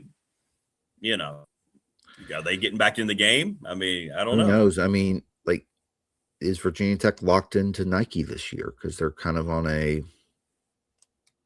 Yeah, I would think they would be for this year. Yeah. Yeah, because you got all the jerseys, and I don't think you can. Yeah, until next year, it would kick in next year, I guess. Yeah. I find it hard to believe, but maybe Adidas has got a new marketing money. Maybe they're just going after it now. I don't know. Getting Penn State was huge for them, right? And I could see Under Armour. You don't want to be in a position where you're BC and you're having to stick with New Balance or. Is what they're. That's that. BC's deals with New Balance. Really? So they have a New Balance deal. I didn't realize that. Realize. So maybe that's why they're so bad. Maybe because they got these old man shoes on the whole time. They can't run around the football field. Really? New Balance? Yep. Ooh, Lord, I didn't realize that. Yeah, I'm just yeah. Yeah, you're right, Tebow. I think it's about they black out the money deal for on the Nike contract, but I believe it's around $2 million. What you want to do is get a deal where you can get the apparel and you get NIL, and then maybe the athletic department brings in $2 million a year. So if you can add in $4 to $5 million in apparel to be used across all the sports, plus you get $10 million or maybe $5 or $6 million a year for NIL funding. And then on top of the two, if you can get somewhere in the $10 million range a year for starters, I think that would be good. But yeah, Miami's with Adidas now. Penn State is. Tennessee.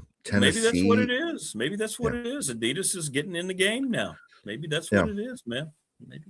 So maybe it would behoove Tech to say, okay, what do they have to offer? I know the Nike gear's not good. Like this thing I'm wearing, this thing is, I mean, I know that it's overrated. It's, third world produced and it's terrible. Right. Let's just say it the way it is. Yeah. And if Adidas comes in anywhere close to what it's paying Penn State and Miami, which is, I think. Oh, yeah. Yeah. I think Penn State was 10 years, $300 million.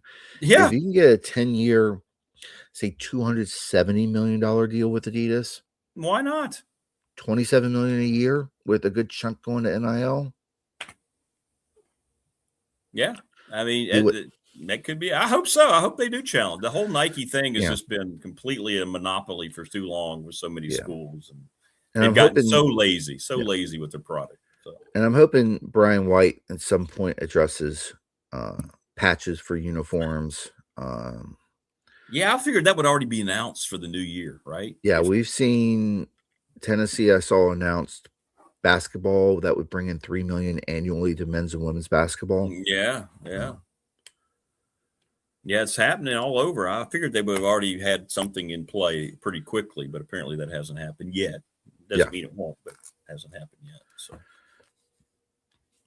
because that's going to be a big revenue. That's where all this money they're talking about raising, and people are only going to have so much to give, so it's going to have to come from all sorts of these created things like that. Yeah. Well, they just so at Fan Day, each position group was sponsored. So like defensive backs were sponsored by Crumble.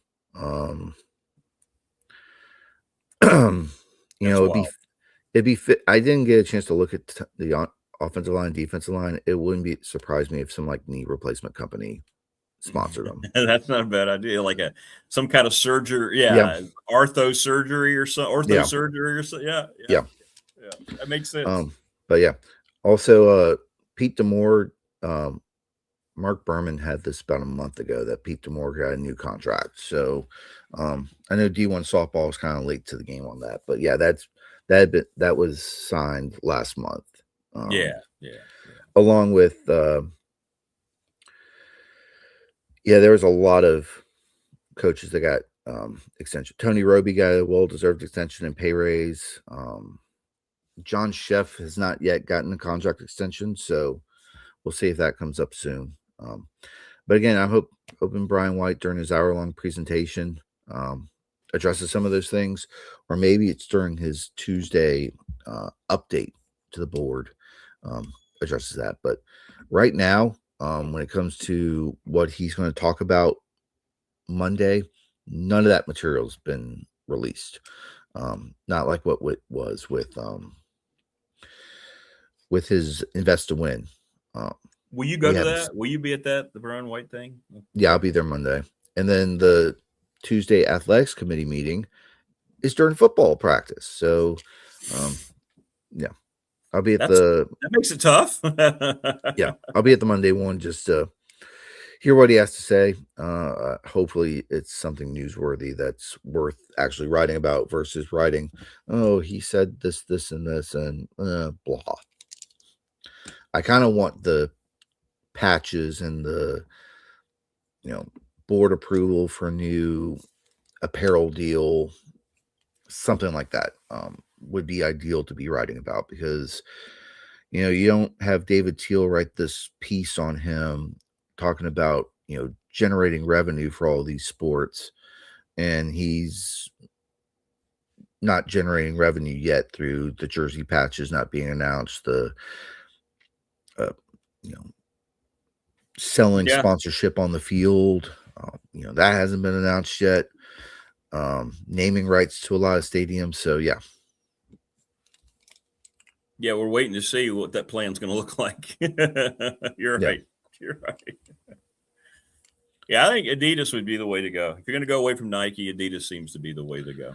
Yeah, they're huge on the soccer front, the international soccer front. Massive. Yeah, it would make sense. And if you add college football to it, you're looking at a ton of jersey sales for fans, plus all the polos and hoodies and all that stuff. Like, you can tap into a fan base. Virginia Tech fans will flock to whatever the new thing is. Oh yeah, as soon as somebody gets signed, absolutely. Yeah, absolutely. Yeah.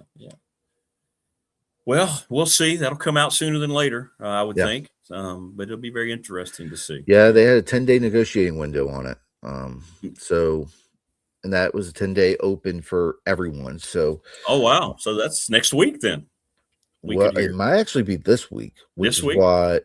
why Brian White might be addressing, like, he hasn't put out anything yet for what he's going to talk about, because he wants to keep a lot of that kind of under wraps, so that way, he's not tipping the scale one way or the other, or showing his hand, I should say, one way or the other. So be interesting to see how that plays out. Well, I think it would be well received, especially with Miami already in Adidas school. Yeah. So, yeah, I kind of agree with Low Country. I don't know about Under Armour. Yeah. Yeah. If you look at the Didn't ACC, if you look at the ACC, most of the teams are Nike. So if you can be like Miami and you go to Adidas and you have that different brand, and maybe Adidas can get the burnt orange and Chicago maroon right on the jerseys. Yeah, it'd be nice to get the colors right, wouldn't it? That'd be great. That'd be great. Yeah, Under Armour facing, yet it's 7th straight sustained year of shrinking revenues in North America. It's already announced in 2027 it's going to be at least 3% down. Yeah, I didn't feel like that. Seems like a sinking ship, right? Yeah, that's why Steph Curry left. Adidas would be the way to go. Adidas or Nike or New Balance, Skechers. No one's talked about Reebok. I think it'll be Adidas or Nike. Yeah, I agree. Yeah. Virginia Tech Athletics, brought to you by Skechers. Yeah, and it's sad that one of your spokesperson, Tony Romo, had that DWI in Wisconsin. That body cam footage is still bad. Yeah, I'm with you. Yeah. All right, brother. Well, listen, great stuff as always, man. Thanks for stopping by. Look forward to getting your updates and reading all your stuff in the paper. You got anything else you're working on? People can find out what's going on in their own time. Yeah, I got a couple more position previews, doing defensive line and wide receivers this week before we get to practice. Doing a feature story on Benji Gosnell for Sunday. Married man. He and Steven both got married over the summer. Yeah, very cool. Very cool. And Benji met his wife at Virginia Tech. She actually is a Hokie grad, so there you go. And Low Country brings up a good key thing here. FAU was an Adidas school under White. Yeah, he already knows them.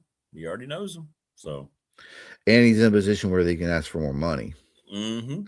And I can't remember if we're breaking news today. I can't remember if Tennessee moved to Adidas or not. But if Tennessee did move to Adidas, that sounds right. You're working with Danny White, the brother. So Brian White already has some inside info on negotiating, not only from doing it himself, but also how a Power 4 team negotiates with Adidas. You're all over it. It happened the same day as Penn State. July 1st, 2026. That ended a 12-year run with Nike, just like Penn State. So Adidas is going in and gobbling up power schools, baby. Well, they're also gobbling up these schools on the East Coast. That makes sense. Virginia Tech, ladies and gentlemen, now at Adidas school. Breaking news here on the program from David Sirtle. Yeah. And Nike's with UVA, so Virginia Tech could say, you know what, we'll go get a better deal with Adidas. And UVA, you're over there saying, we're going to chart our own path and make our own choice when it comes to sports. Well, enjoy your Nike deal that pays you less than what we were making. That's right. And I think it would be, with Franklin here, it just feels like that's something that, Adidas would be like, okay, we got, that helps. I mean, the high profile of the head coach at these places has to help. The brand of the school, obviously, but in Tech's case, that's got to help. So. Yeah, and when you have the Athletic come out with a tier list of coaches, and Virginia Tech shows up on tier 2, and tier 1 only had 2 teams, there's enough positive attention there that you can leverage before James Franklin coaches a game. You can make some leverage. And to Christian, to answer your question, yes, Asen Stevens will be a reliable starter at defensive end this year. There you go. So he still has the lunch pail. No one's taking it from him. So Big announcement here on the program. So we're way ahead of the curve here. So when Brian White finally addressed it, we're going to go, well, yeah, we kind of already mapped that whole thing out. We kind of knew that. Yeah. Yeah. Sad thing would be, I don't think he'll answer questions from us. I would like to ask him, did your previous relationship with Adidas help having Danny White? Yeah. Oh, yeah. Sure. Negotiate the whole help? Tennessee thing. Yeah. And you know what? The Tennessee thing clinches it for me. The connection with the family. It just Virginia Tech's going to be an Adidas school. That's my prediction now. We've just worked all that out. Yeah. And if Georgia were an Adidas school and Mike White's coaching there, I would say it's a guaranteed lock. But Georgia is still a Nike school. Yeah, they are. That's one of their big brands. I mean, Georgia is one of their flagship schools. Yeah. All right. Well, good stuff, man. I appreciate you as always. Enjoy practice. We'll do. Enjoy it on Friday night. There you go. All right, man. Stay safe. Talk to you next week. Thanks, Damon. Damien Sordelet. Great stuff from him as always. Matt Roan joins us coming up. Director of Athletics, James Madison. We just worked that out, didn't we? It makes sense. The Penn State deal, brand new. The Tennessee deal, brand new. What are your thoughts? Me, Creed's standing here. What are your thoughts? You going to be okay with Adidas or not? Wayne's already saying, oh, well, look at Wayne. That's pretty hateful, Wayne. Wayne says, not Adidas fan. As a matter of fact, I will stop pulling for Tech if they wear Adidas. Wow. I'll be right back.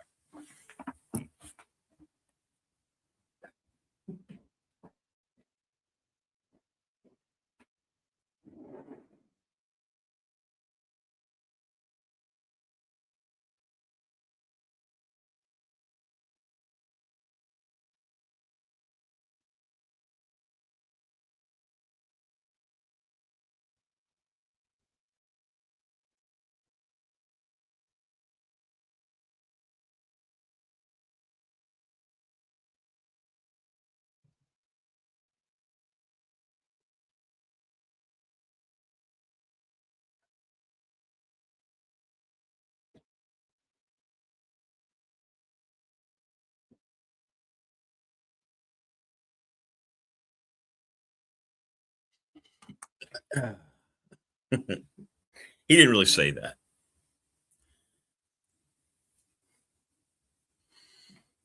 Well, I'm telling you this right here is overrated in terms of quality. Probably shouldn't be saying that since we just re-upped with them, but I'm just saying, I didn't say the name, I just said this right here.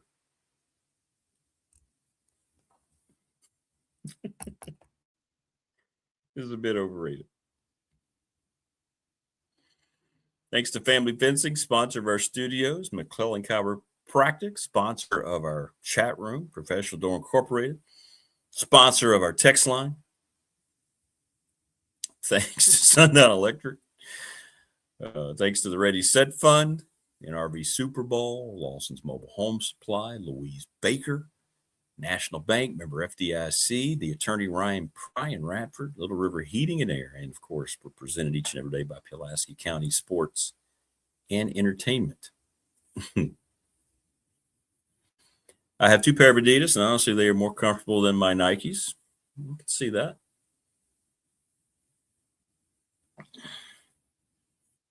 You know, when UCLA was an Adidas school, and I had some stuff there, it was okay. It was good. It was good. Kind of feels like that's the way the wind's blowing. You have to take, well, you know, it used to be a bigger deal with recruiting, but now money is the big deal with recruiting. I don't know if kids are going to really be that big on, like, if Miami's got Adidas and Tennessee, their kids aren't worried about brands as much as that gets played up. Panera, the sponsor of BDST Breakfast. Panera and 1 or 2 local dentistries. That would be great.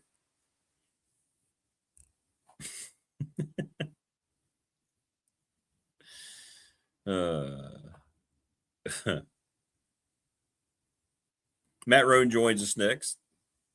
director of athletics at James Madison.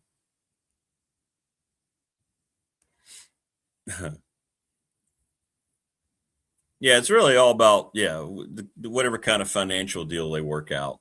I mean, the uniforms will be the uniforms. The gear will be the gear. It's just a logo.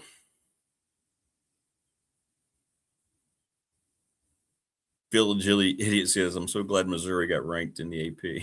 Like clockwork. Yeah, they had a lot of SEC teams, didn't they? But going back to what Damien's talking about with UVA, look, I understand. Carla Williams didn't say that yesterday without a purpose. She wasn't just talking about, because Virginia's never talked about their funding. They just go out and all of a sudden they have a brand new roster full of portal players. The way she delivered that tells me that meant conference affiliation. Now, again, I've heard so much over the last 5 years about UVA and the Big Ten. I believe that's their destination, but I'm trying to look at it from a Big Ten point of view. Because, everything is done. Every decision is based on revenue, just like Tech's apparel deal. It's all based on money. How does UVA going to the Big Ten make them all of a sudden a richer league? It'd be one thing if they had a television viewing niche where, wow, how does UVA show up in the top 10 or 15 in most watched teams? They don't.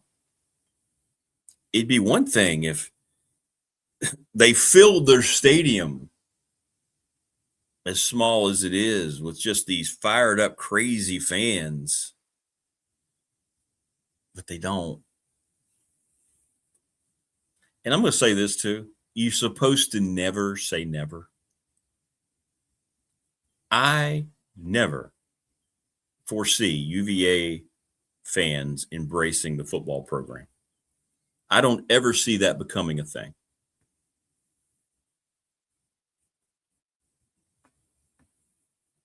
Benita says he saw heard a Penn State lineman saying that Adidas didn't make a cleat for them. Really? That seems a little short-sighted. So they're using small athletic cleats for receivers? Oh, my Lord. How does that happen? Yeah.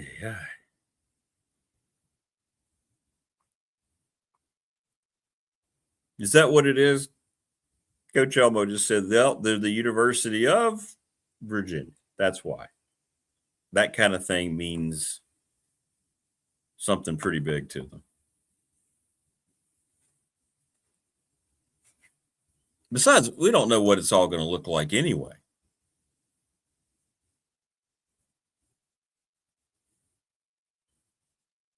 True, Christian. And their alumni base.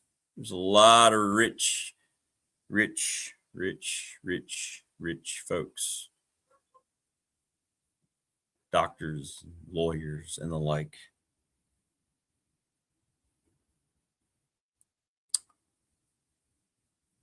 And through it all, despite the lack of football fan support, y'all can correct me if I'm wrong. I've never heard UVA complain about money.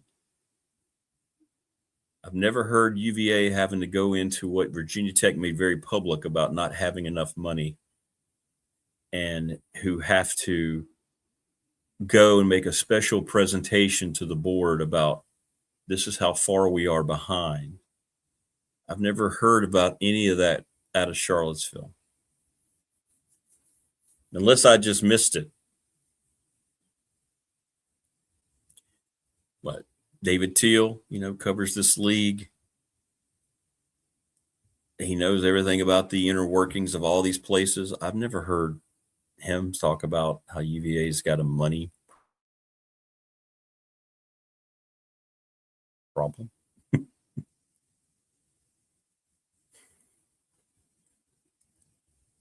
I mean, if you look into the way Tony Elliott, now back-to-back years, has gone about putting together his roster, they're spending a lot of money. They did last year on portal players. They did this year.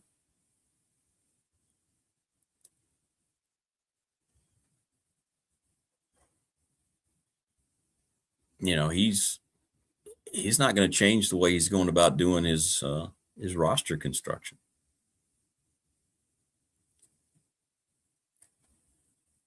So it's interesting. It's interesting.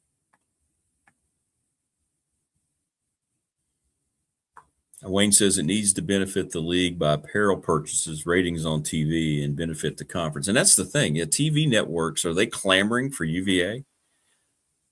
Because trust me, there are negotiations going on right now. The Big Ten and the SEC are controlling the big picture, a lot of what-if scenarios about, okay, this is how it might look in 5 years. What about this? This is what we think we could do from our individual conference standpoint. What does this mean to you, Fox, Disney, NBC? It all comes down to ratings. Who's a draw for television? That's why Florida State, despite the fact that people, they're not winning right now, they're a draw. They're a TV draw. I think they're still the biggest draw in the ACC because of their branding.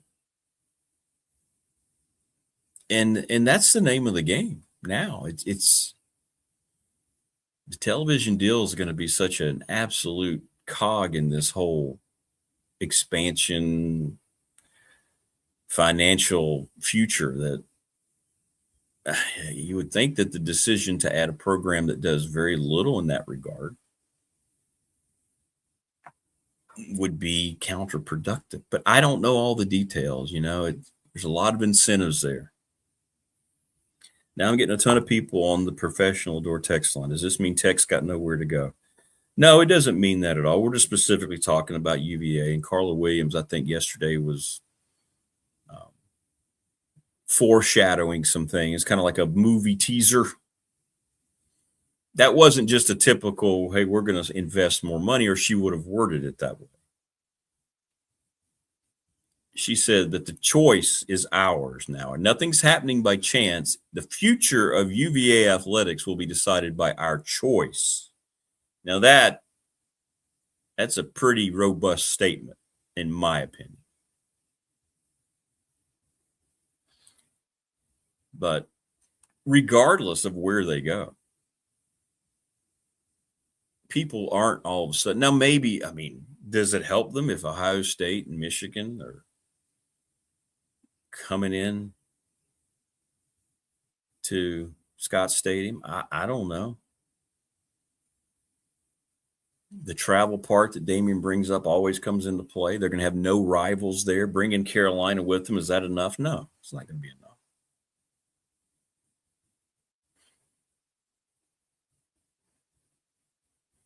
What's up, Teddy? Big Duke basketball fan. I never hear Duke mentioned in any of this expansion. Well, there's a reason. They've got a lot of similar things of UVA, very small football stadium. They're not a football draw. And they're only mentioned because of what you just said. The basketball program is the only reason that people don't just completely write out Duke. Duke's not watched. They're not a football fan base that watches, and that's where everything's controlled. But because of their basketball program, you never see them get completely written off, but again, you never really hear them talked about. Carolina and Duke is not a package. Carolina and NC State's not a package. Carolina is their own brand that people want. Wayne says the Big 12 is not the worst thing for Virginia Tech. I concur. Especially if you end up taking Louisville. They seem like a perfect Big 12 fit for me. If that ends up being where we go with 3 big conferences, because I believe inevitably Miami, Florida State, Clemson, and Carolina are out of this league, out of the ACC, and then your league is done. There's no surviving in the ACC without those 4. You can try to put on airs and say that we would be just okay, but no, you're done. You're over at that point. Notre Dame will probably be able to go somewhere and get an affiliation with another conference to fill out their Olympic sports schedules. They'll just leave the ACC and that deal. They don't care. What's up, Crystal? How are you?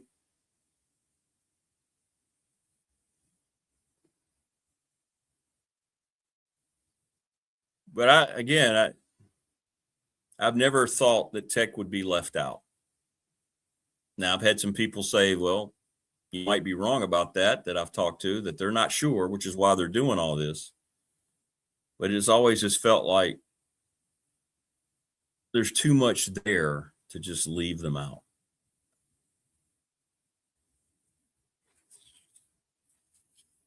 I don't know how aggressively the SEC looks at Tech. I don't know. We don't get these conversations are happening. We know they are. Big Ten guy tells, but they're not talking about it. Nobody's going public. Greg Sankey's not going public with it, anything like that.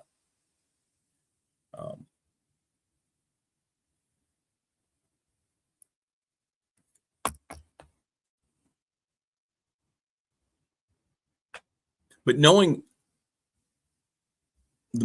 how the information is being distributed over there now in Blacksburg, I think if something were cooking, we'll know about it. Maybe it's a message like Carla Williams sent out. Maybe it's a little more direct. I don't know. But I think when you start to see Tech close in on a future somewhere, we'll know. I think they'll make sure because they're all about raising money. And at Damien's point, they keep talking about all this. Nothing's really been put into motion yet. That would be something really big to entice money coming in. But again, we don't know the extent in which these conferences are looking to add and to deconstruct other leagues. We don't know. And we don't know how the television deals are going. We won't know until they're announced. But they are going. It's why the ESPN, if you read between the lines, I feel like ESPN thinks they're losing some of their control. Disney thinks they're losing some of their control, which is why they got involved saying, hey, how about we do a 20-team playoff? And that quickly got shot down. And people were like, just stay out of this. Because their negotiation power is not as strong as they probably thought what's going on behind the scenes with these conversations. I think Fox, who controls the Big Ten, has become a major, major player in all this, even beyond the Big Ten. I think your big networks, NBC, CBS, aren't closed out either. And ESPN, which has just been thriving for years because of its SEC affiliation and blatant bias, might be slipping through the cracks a little bit. You didn't hear Fox propose anything for the playoff, right? You didn't hear NBC, which has Notre Dame's contract, getting involved. It was just ESPN, Disney.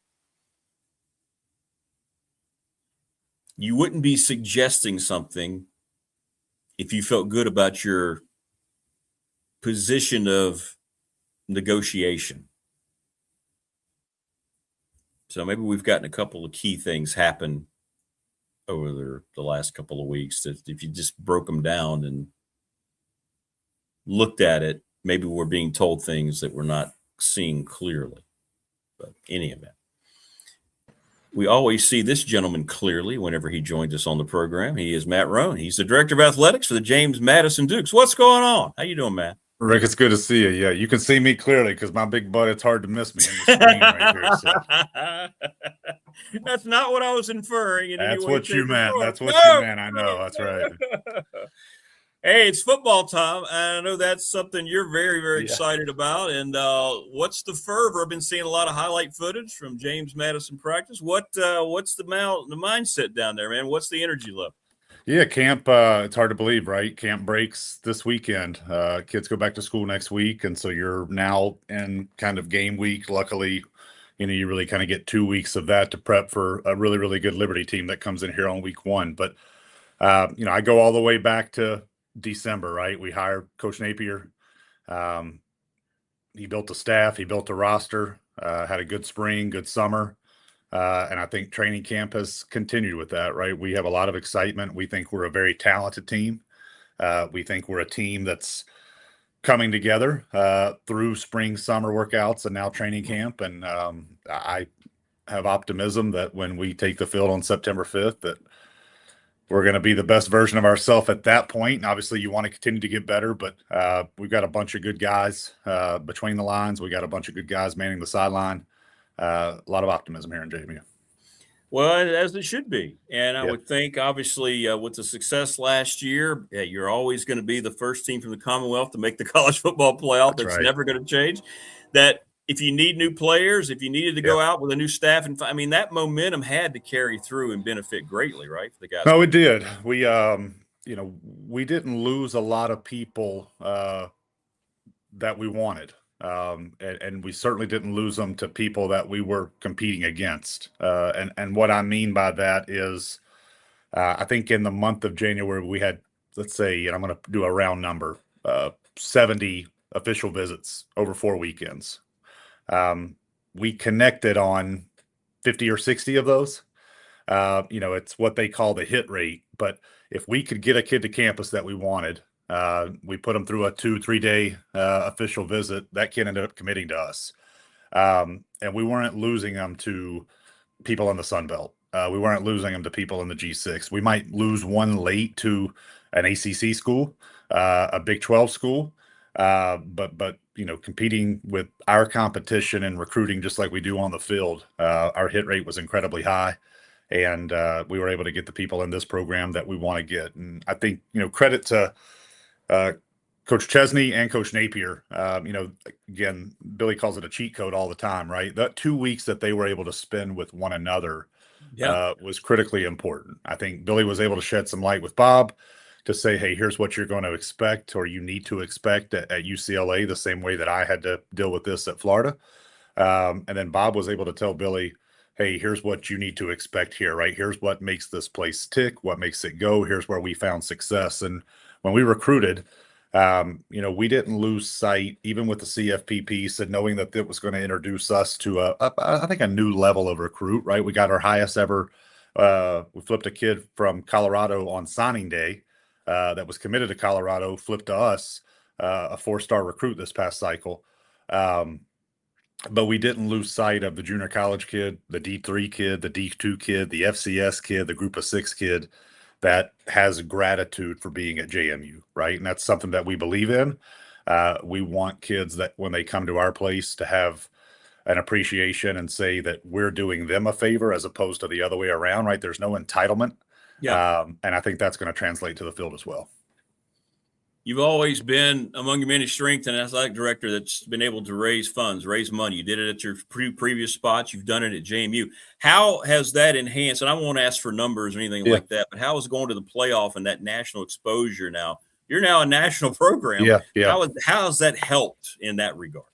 Yeah, I think both organically and I think in a targeted way. So I will say organically, Rick, we were about 12,000 Duke Club members this past fiscal year. The year that I arrived, we were at 6,000. So we've increased that tremendously, and our next goal is to go to 15 and 18 and 20, right? Yeah, and we believe in incredible strength in numbers. So the dollars raised was at a record high this year. We have recently secured a handful of major gifts that are the largest in the institute, the program, the department's history, and we look forward to releasing those details in the not too distant future. So a lot of optimism about that. I think just people believing in the vision, people, having trust, having confidence, which translates into excitement into what we're doing. But from a targeted way as well. Again, I go all the way back to December when it was pretty apparent that we were going to have a coaching transition. We could go to people that supported our football program specifically and say, for us to build the best staff and for us to build the best roster, I know Christmas is 3 weeks away, but we need your help. And time and time again, people that care about this place step up for it. And we were able to raise a bunch of money in a short period of time that gave us the best chance to be successful in that January portal window. And we'll be doing it all over again this year, right? It's how do we make that targeted one time? How do we make that something that we're doing all the time? And we're doing just that. Well, and you've seen the plans for the stadium expansion, all the upgrades and things like that. That all goes hand in hand, doesn't it? When you see the program rise on the field as it's done, everything aesthetically is going to rise as well. Yeah, and we're a marketing arm of the institution. When you talk about the stadium, right? The amazing thing to me, and I know David Till and I are going to spend a little bit of time talking about this pretty soon. But our stadium expansion, let's call that the stadium district, right? That's just a small part of this Madison district that we've announced we're going to be undertaking, and that's a multi-billion-dollar project, multi-year, multi-billion-dollar. The stadium is a piece of that. New football operations spaces are a piece of that. A new field house, indoor practice facility are a part of that. Sports medicine spaces are a big piece of that. But that doesn't happen. And our president has told me this, right? That doesn't happen without a successful football program, right? Talking about somewhere between 10,000 and 12,000 new beds on campus. Well, you don't need to fill 10,000 and 12,000 beds on campus, but for students being interested in JMU and wanting to stay on campus at JMU because of a successful football program and athletics department. You don't need a grocery store, a steakhouse, a coffee shop coming to the mid part of campus right here along I-81 for our students to enjoy, for our community, and for people that pass on 81 to enjoy. But for that stadium district and the success that our program's enjoying as the centerpiece of that. And so, you've seen those projects at Tennessee, Wake Forest, Iowa State, them announce, some things that they're trying to do between, their athletics facilities, and no different than ours. But I can honestly say what we're contemplating here, what we're going to build, the size, the scope, the significance of it, it's unmatched in college sports. And to know that that's happening right here at JMU, I know it makes our people proud. I hope it makes people proud throughout the Commonwealth, because we're proud to serve it. I don't know if pressure is the right word, Matt, but because of your national exposure, what's the vibe around there? Is it to build on that from last year? Don't make it an anomaly, but make it an expectation at James Madison. Yeah, we never we find offense when people say the CFP was a once in a lifetime. Yeah, right. Because you don't want it to be once in a lifetime. It's a shame if the best is behind you. And one of the things that I think this place, and I'll speak to culture, nobody's content. And that's from our board.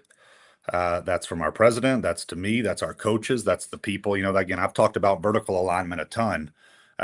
We also have horizontal alignment here, right? Our VP for finance understands what we do to support the institution, right? Our VP for enrollment understands that 50,000 applications, not exclusively due to us, but largely due to us. It's a big piece of that. Our VP for student life understands students are happier, more engaged on Saturday afternoons. There's no doubt. And so culturally, we poured gasoline on it. It's how do we get back there? How do we get back there faster? It would have been really, really easy to say, you know what, we've made the CFP. We'll reap the rewards of that for quite some time. We'll put the stuff up on the back of the video board so that, however many million people drive by this campus every single year see that. Our motivation is, it says 25 under that logo right now. How can it say 26, 27, 28? And Billy didn't come here to lead a program that has been to the college football playoff, right? He wants to lead a program that can get back to the college football playoff. And we're bullish. We hear all these labels of P4, group of 6. Don't put a label on us.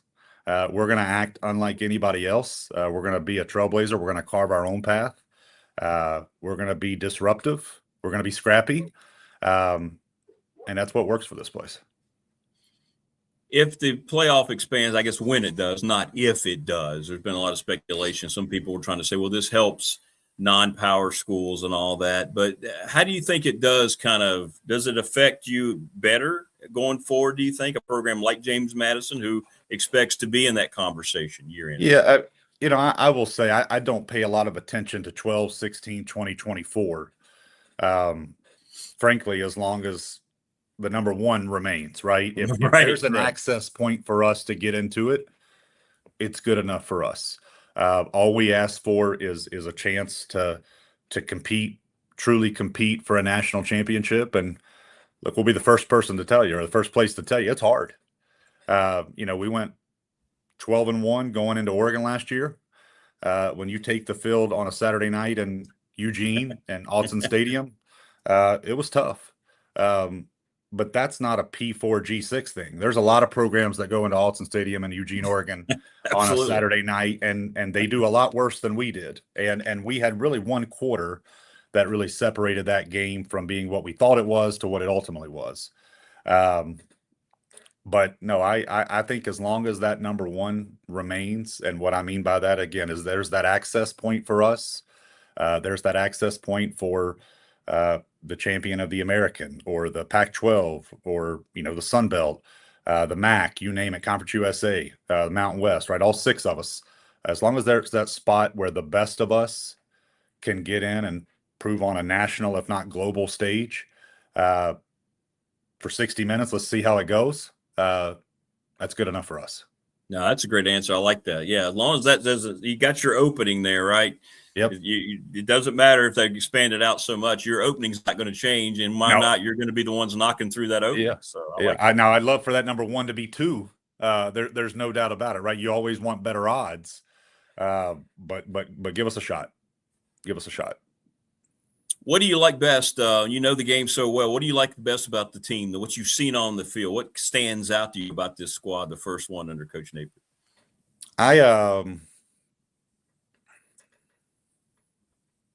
It's probably a multifaceted answer. Yeah, it's a hard question. I know. I will say, I think with the head coach, we're getting a guy that's a winner, that's a phenomenal person, that has a massive chip on his shoulder. We're getting the best version of Billy Napier than anybody has ever gotten. We've got somebody that has something to prove to himself and to a lot of different people, right? Prove himself right, prove a lot of different people wrong. He's built a really good staff. I'm excited about Cam Aiken, our offensive coordinator. Yeah. Comes from the Lane Kiffin, Charlie Weiss tree. He kind of falls in that order in that and has been at Clemson. Most recently was ETSU. And so I think we're going to have a dynamic offense. We have a defensive coordinator that has worked in the Belichick, Saban, and golly, I'm blanking on his name. I'll remember it one day. But there's 3 guys, right? And Saban and Belichick, I think when you talk about defensive football, the best of the best. And Coach Bala, Robert Bala, who was actually a college teammate of mine at Southern Utah, is our defensive coordinator here. He's well trained. He's he's ready for this. And this opportunity was a DC at Florida last year, and came with Billy up here. And then I think, again, between the lines, I think we're incredibly talented. I think we're deep. I think we're bigger and longer on the front lines than we've ever been. And, as somebody that played tight end that kept getting bigger myself and moved to the offensive line, like I do think physical football is winning football. Being able to run downhill, being able to stop the run, trying to make teams as one-dimensional as you possibly can is what ultimately is going to prove to be successful. But that's not to say that we're not explosive and talented in the backfield outside. And I think we've got some lockdown pieces in the secondary and the linebacker positions that can make us versatile. Yeah, in Coach Napier, you can tell he's got a certain type of football that he brings to the table, a type of football team that he likes. And you can see it at Florida. I know things didn't come together there, but it was clear what his vision was, what he was trying to do with those teams down there in Gainesville. Yeah, so, no doubt. Yeah. Is the College Football Protection Act, is it dead forever, you think? It's a good question. And maybe I do this as a coping mechanism. I'm not sure, right? But I think I've told you before, I'm an optimistic person. And until it's completely dead, I'm going to remain optimistic that there's a pathway for its success. But certainly has some hurdles to overcome, probably none more as significant as just time. With November on the horizon, knowing that, when they get back together in September, there's a lot of work to be done pretty quickly. Now, to hear people in the Senate, right, the sponsors of this legislation, they're optimistic that they can work quickly enough to get this thing on the president's desk to sign, and that desk to sign might just be at a college campus on a Saturday with the college game day kind of scene set up and the world watching and looking in. But obviously got to get it out of the Senate. I'm sure there's a ton of work to be done, right? Conversations, horse trading that are happening as we speak. And then obviously it has to go to the House, but probably a little bit more difficult to overcome there. But we need it. I'm convinced of that. Is it perfect? No. But let's not let perfection stand in the path of progress. I'm really hopeful, really optimistic that we can get something in place. And if we can't, then we have to continue to fight, right? We got to make sure that we just don't say, hey, didn't work this time, let's forget about it. That work needs to continue. Agreed. And now, of course, we've got the eligibility being immediately restored for a lot of programs too with the 5-year act. I mean, any sense on where that's going to go? One judge decided to change the whole momentum around that as well. Yeah, it sounds like I guess that's a 10th Circuit that is hearing that on appeal now. And I know the NCAA and its attorneys are asking for a stay on that injunction. If I'm saying that right, I might be getting that backwards, injunction on, but I'm pretty sure it's a stay on the injunction. And they have asked that to be done as quickly as possible. So hopefully we know in the next few days. Certainly want to know before teams take the field next Saturday. But again, soccer teams are playing. Volleyball teams are already playing. There's a lot. Field hockey plays here shortly, right? There's a lot of. We all get so focused on football, and football is really one of the last fall sports to start. We've got to get some clarity on this to make sure that we protect and that everybody's playing by the same rules. And make sure that whatever we're doing, we're all doing. Yeah, exactly. That's going to be the key. And that's hard to do, isn't it? To get everybody to not easy. It's not easy. It's not easy. Well, finally, let me ask you, you found yourself having to scramble a little bit for your football schedule this year. And we talked about a little bit with Damian Sordelet. It was supposed to be a game in Lane Stadium in Blacksburg that didn't work out. Can you take us through how those conversations developed and when you realized that was something that Virginia Tech did not want to happen? Yeah, it was quick. I will tell you that, right? So in the fall, when the ACC, I guess, was announcing that they were going from 8 to 9, a few of us looked at each other the day that news broke and said, get ready, right? The call is coming. And so we knew, right, that I think it was us, it was Maryland, it was ODU, and it was VMI. And I think we all appreciated that fact, right? Not only did the ACC go to 9, but it was the 9 plus the 1. And knowing that they didn't have Notre Dame on the schedule this year down in Blacksburg, that Maryland wasn't going anywhere.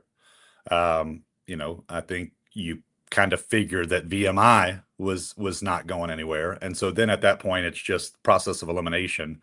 Is it going to be us or is it going to be ODU? And I think going back to last fall, it's, what's a worse taste in your mouth? Losing to us the last time we played them, or losing to ODU last fall. And so you kind of start to say to yourself, we're probably going to be the team on the outside looking in. And I believe, that Tech and ODU had swapped up, even more recently than anything that we had done with Tech at that point. They had also taken away the home and home and just moved a lot of those games to Blacksburg. And so you're just trying to think they're going to mitigate that impact to ODU. And so I really did appreciate Whit reaching out and saying, hey, we want to adjust this game. He and I talked about pushing it back. He and I talked about, trying to replace a football game with a basketball game, just, the economics of it all and pushing football back a little bit further then. But at the end of the day, the best decision for Virginia Tech was to agree to pay us that cancellation fee and, cancel the game for 26. And hopefully we can continue to have some conversations. I know our fans, I know our team would love to go to Tech. We'd love to get them in a home and home or a 2-for-1. But if we can't do that, we're up for the challenge. We'd love to go to Blacksburg and let our fans travel there and let their fans pull against us. But obviously we have some work to do before we kind of start those conversations. But yeah, we were happy to to take that cancellation agreement, to pick up another one from San Diego State on short notice, to really kind of complete our schedule and give ourselves the best chance with our 12 games this year, to put ourselves in a position to be in a CFP again. Well, and you're going to a great place. San Diego's a great city, and you get to go. Not complaining about that. Take the team across the country, right? That could have some benefits. There's no question about it. It's at the same time, it's a challenge, right? I mean, I talked about it. We get Liberty in week 1, we get Wagner in week 2, and then we've got to mobilize. People talk about the challenges of a tough conference game, right? From Blacksburg or Charlottesville to Palo Alto or Berkeley. We're going to do that in week 3 ourselves, right? Going all the way to San Diego. We saw last year how hard it is to go to Oregon. I mean, it's a long way out there. It's a long way back. Our biggest challenge is we get back from San Diego. Well, not only is San Diego State in San Diego, it's a 7:00 local time kick there. So 10:00 Eastern. We're probably not getting home till probably 8, 9, 10 o'clock on Sunday morning. And then we head to Norfolk, that next Saturday, right? The next Friday, to go play ODU to open up league play. And so, weeks 1 through 4 are a challenge. But again, I think we're built for it and we're ready for it. Got to play them, right? You just can't make an excuse. You got to play them. That's right.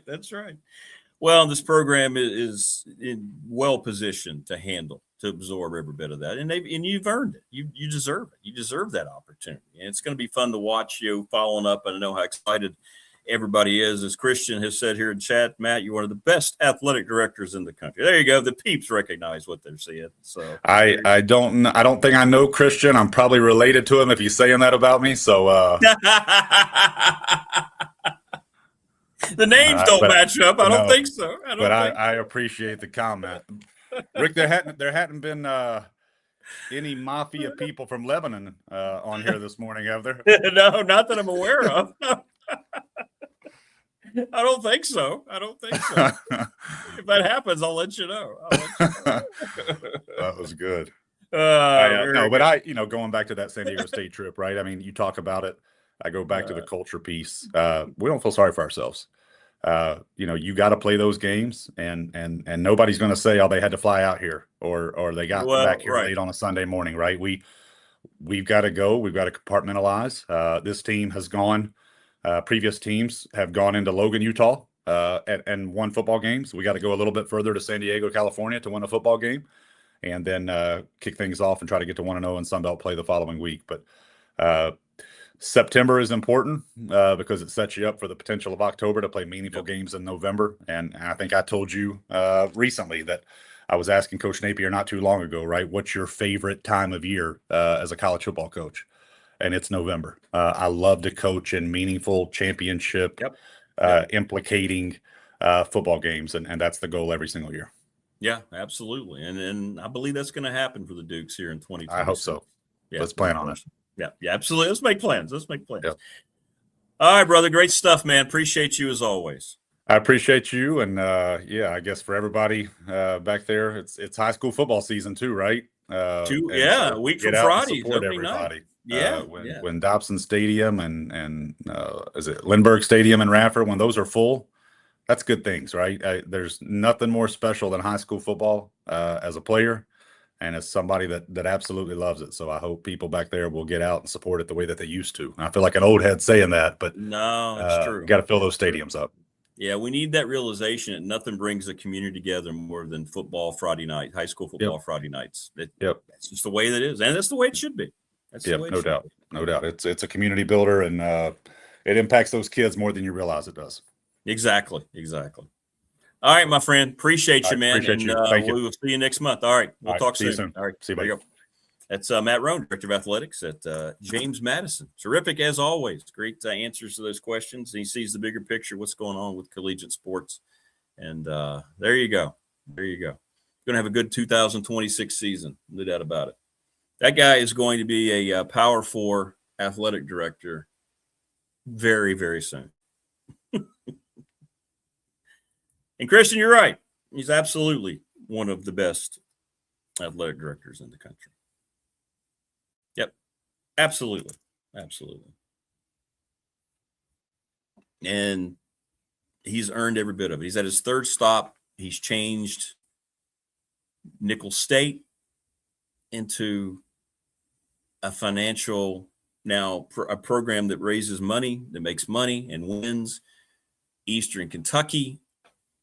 I always like to tell the story. I knew that we had a Pulaski County guy at EKU when we went down there to play at Radford. Now, Matt Roan's athletic director. He played for. I never met Matt. And I remember getting down there, and they knew we're from Radford in Southwest Virginia. So people down at EKU made the connection, and they just started raving about Tater. Matt Roan. I got to meet him. So we met him, and of course, so we talked about Coach Hicks and playing at Pulaski County, and he then left there, and of course, he was basically the choice of the outgoing athletic director, one of the best in the history of the Commonwealth. Jeff Bourne, Matt Roan impressed so much, and now you see where he's taken JMU, and it's just going to continue to build. Not only with the things that are going on with structures and their facilities, but the record-setting finances. And when you're going to see this article coming up from David Teal, where do you see the money that gentleman has raised at James Madison, or have helped get going at James Madison?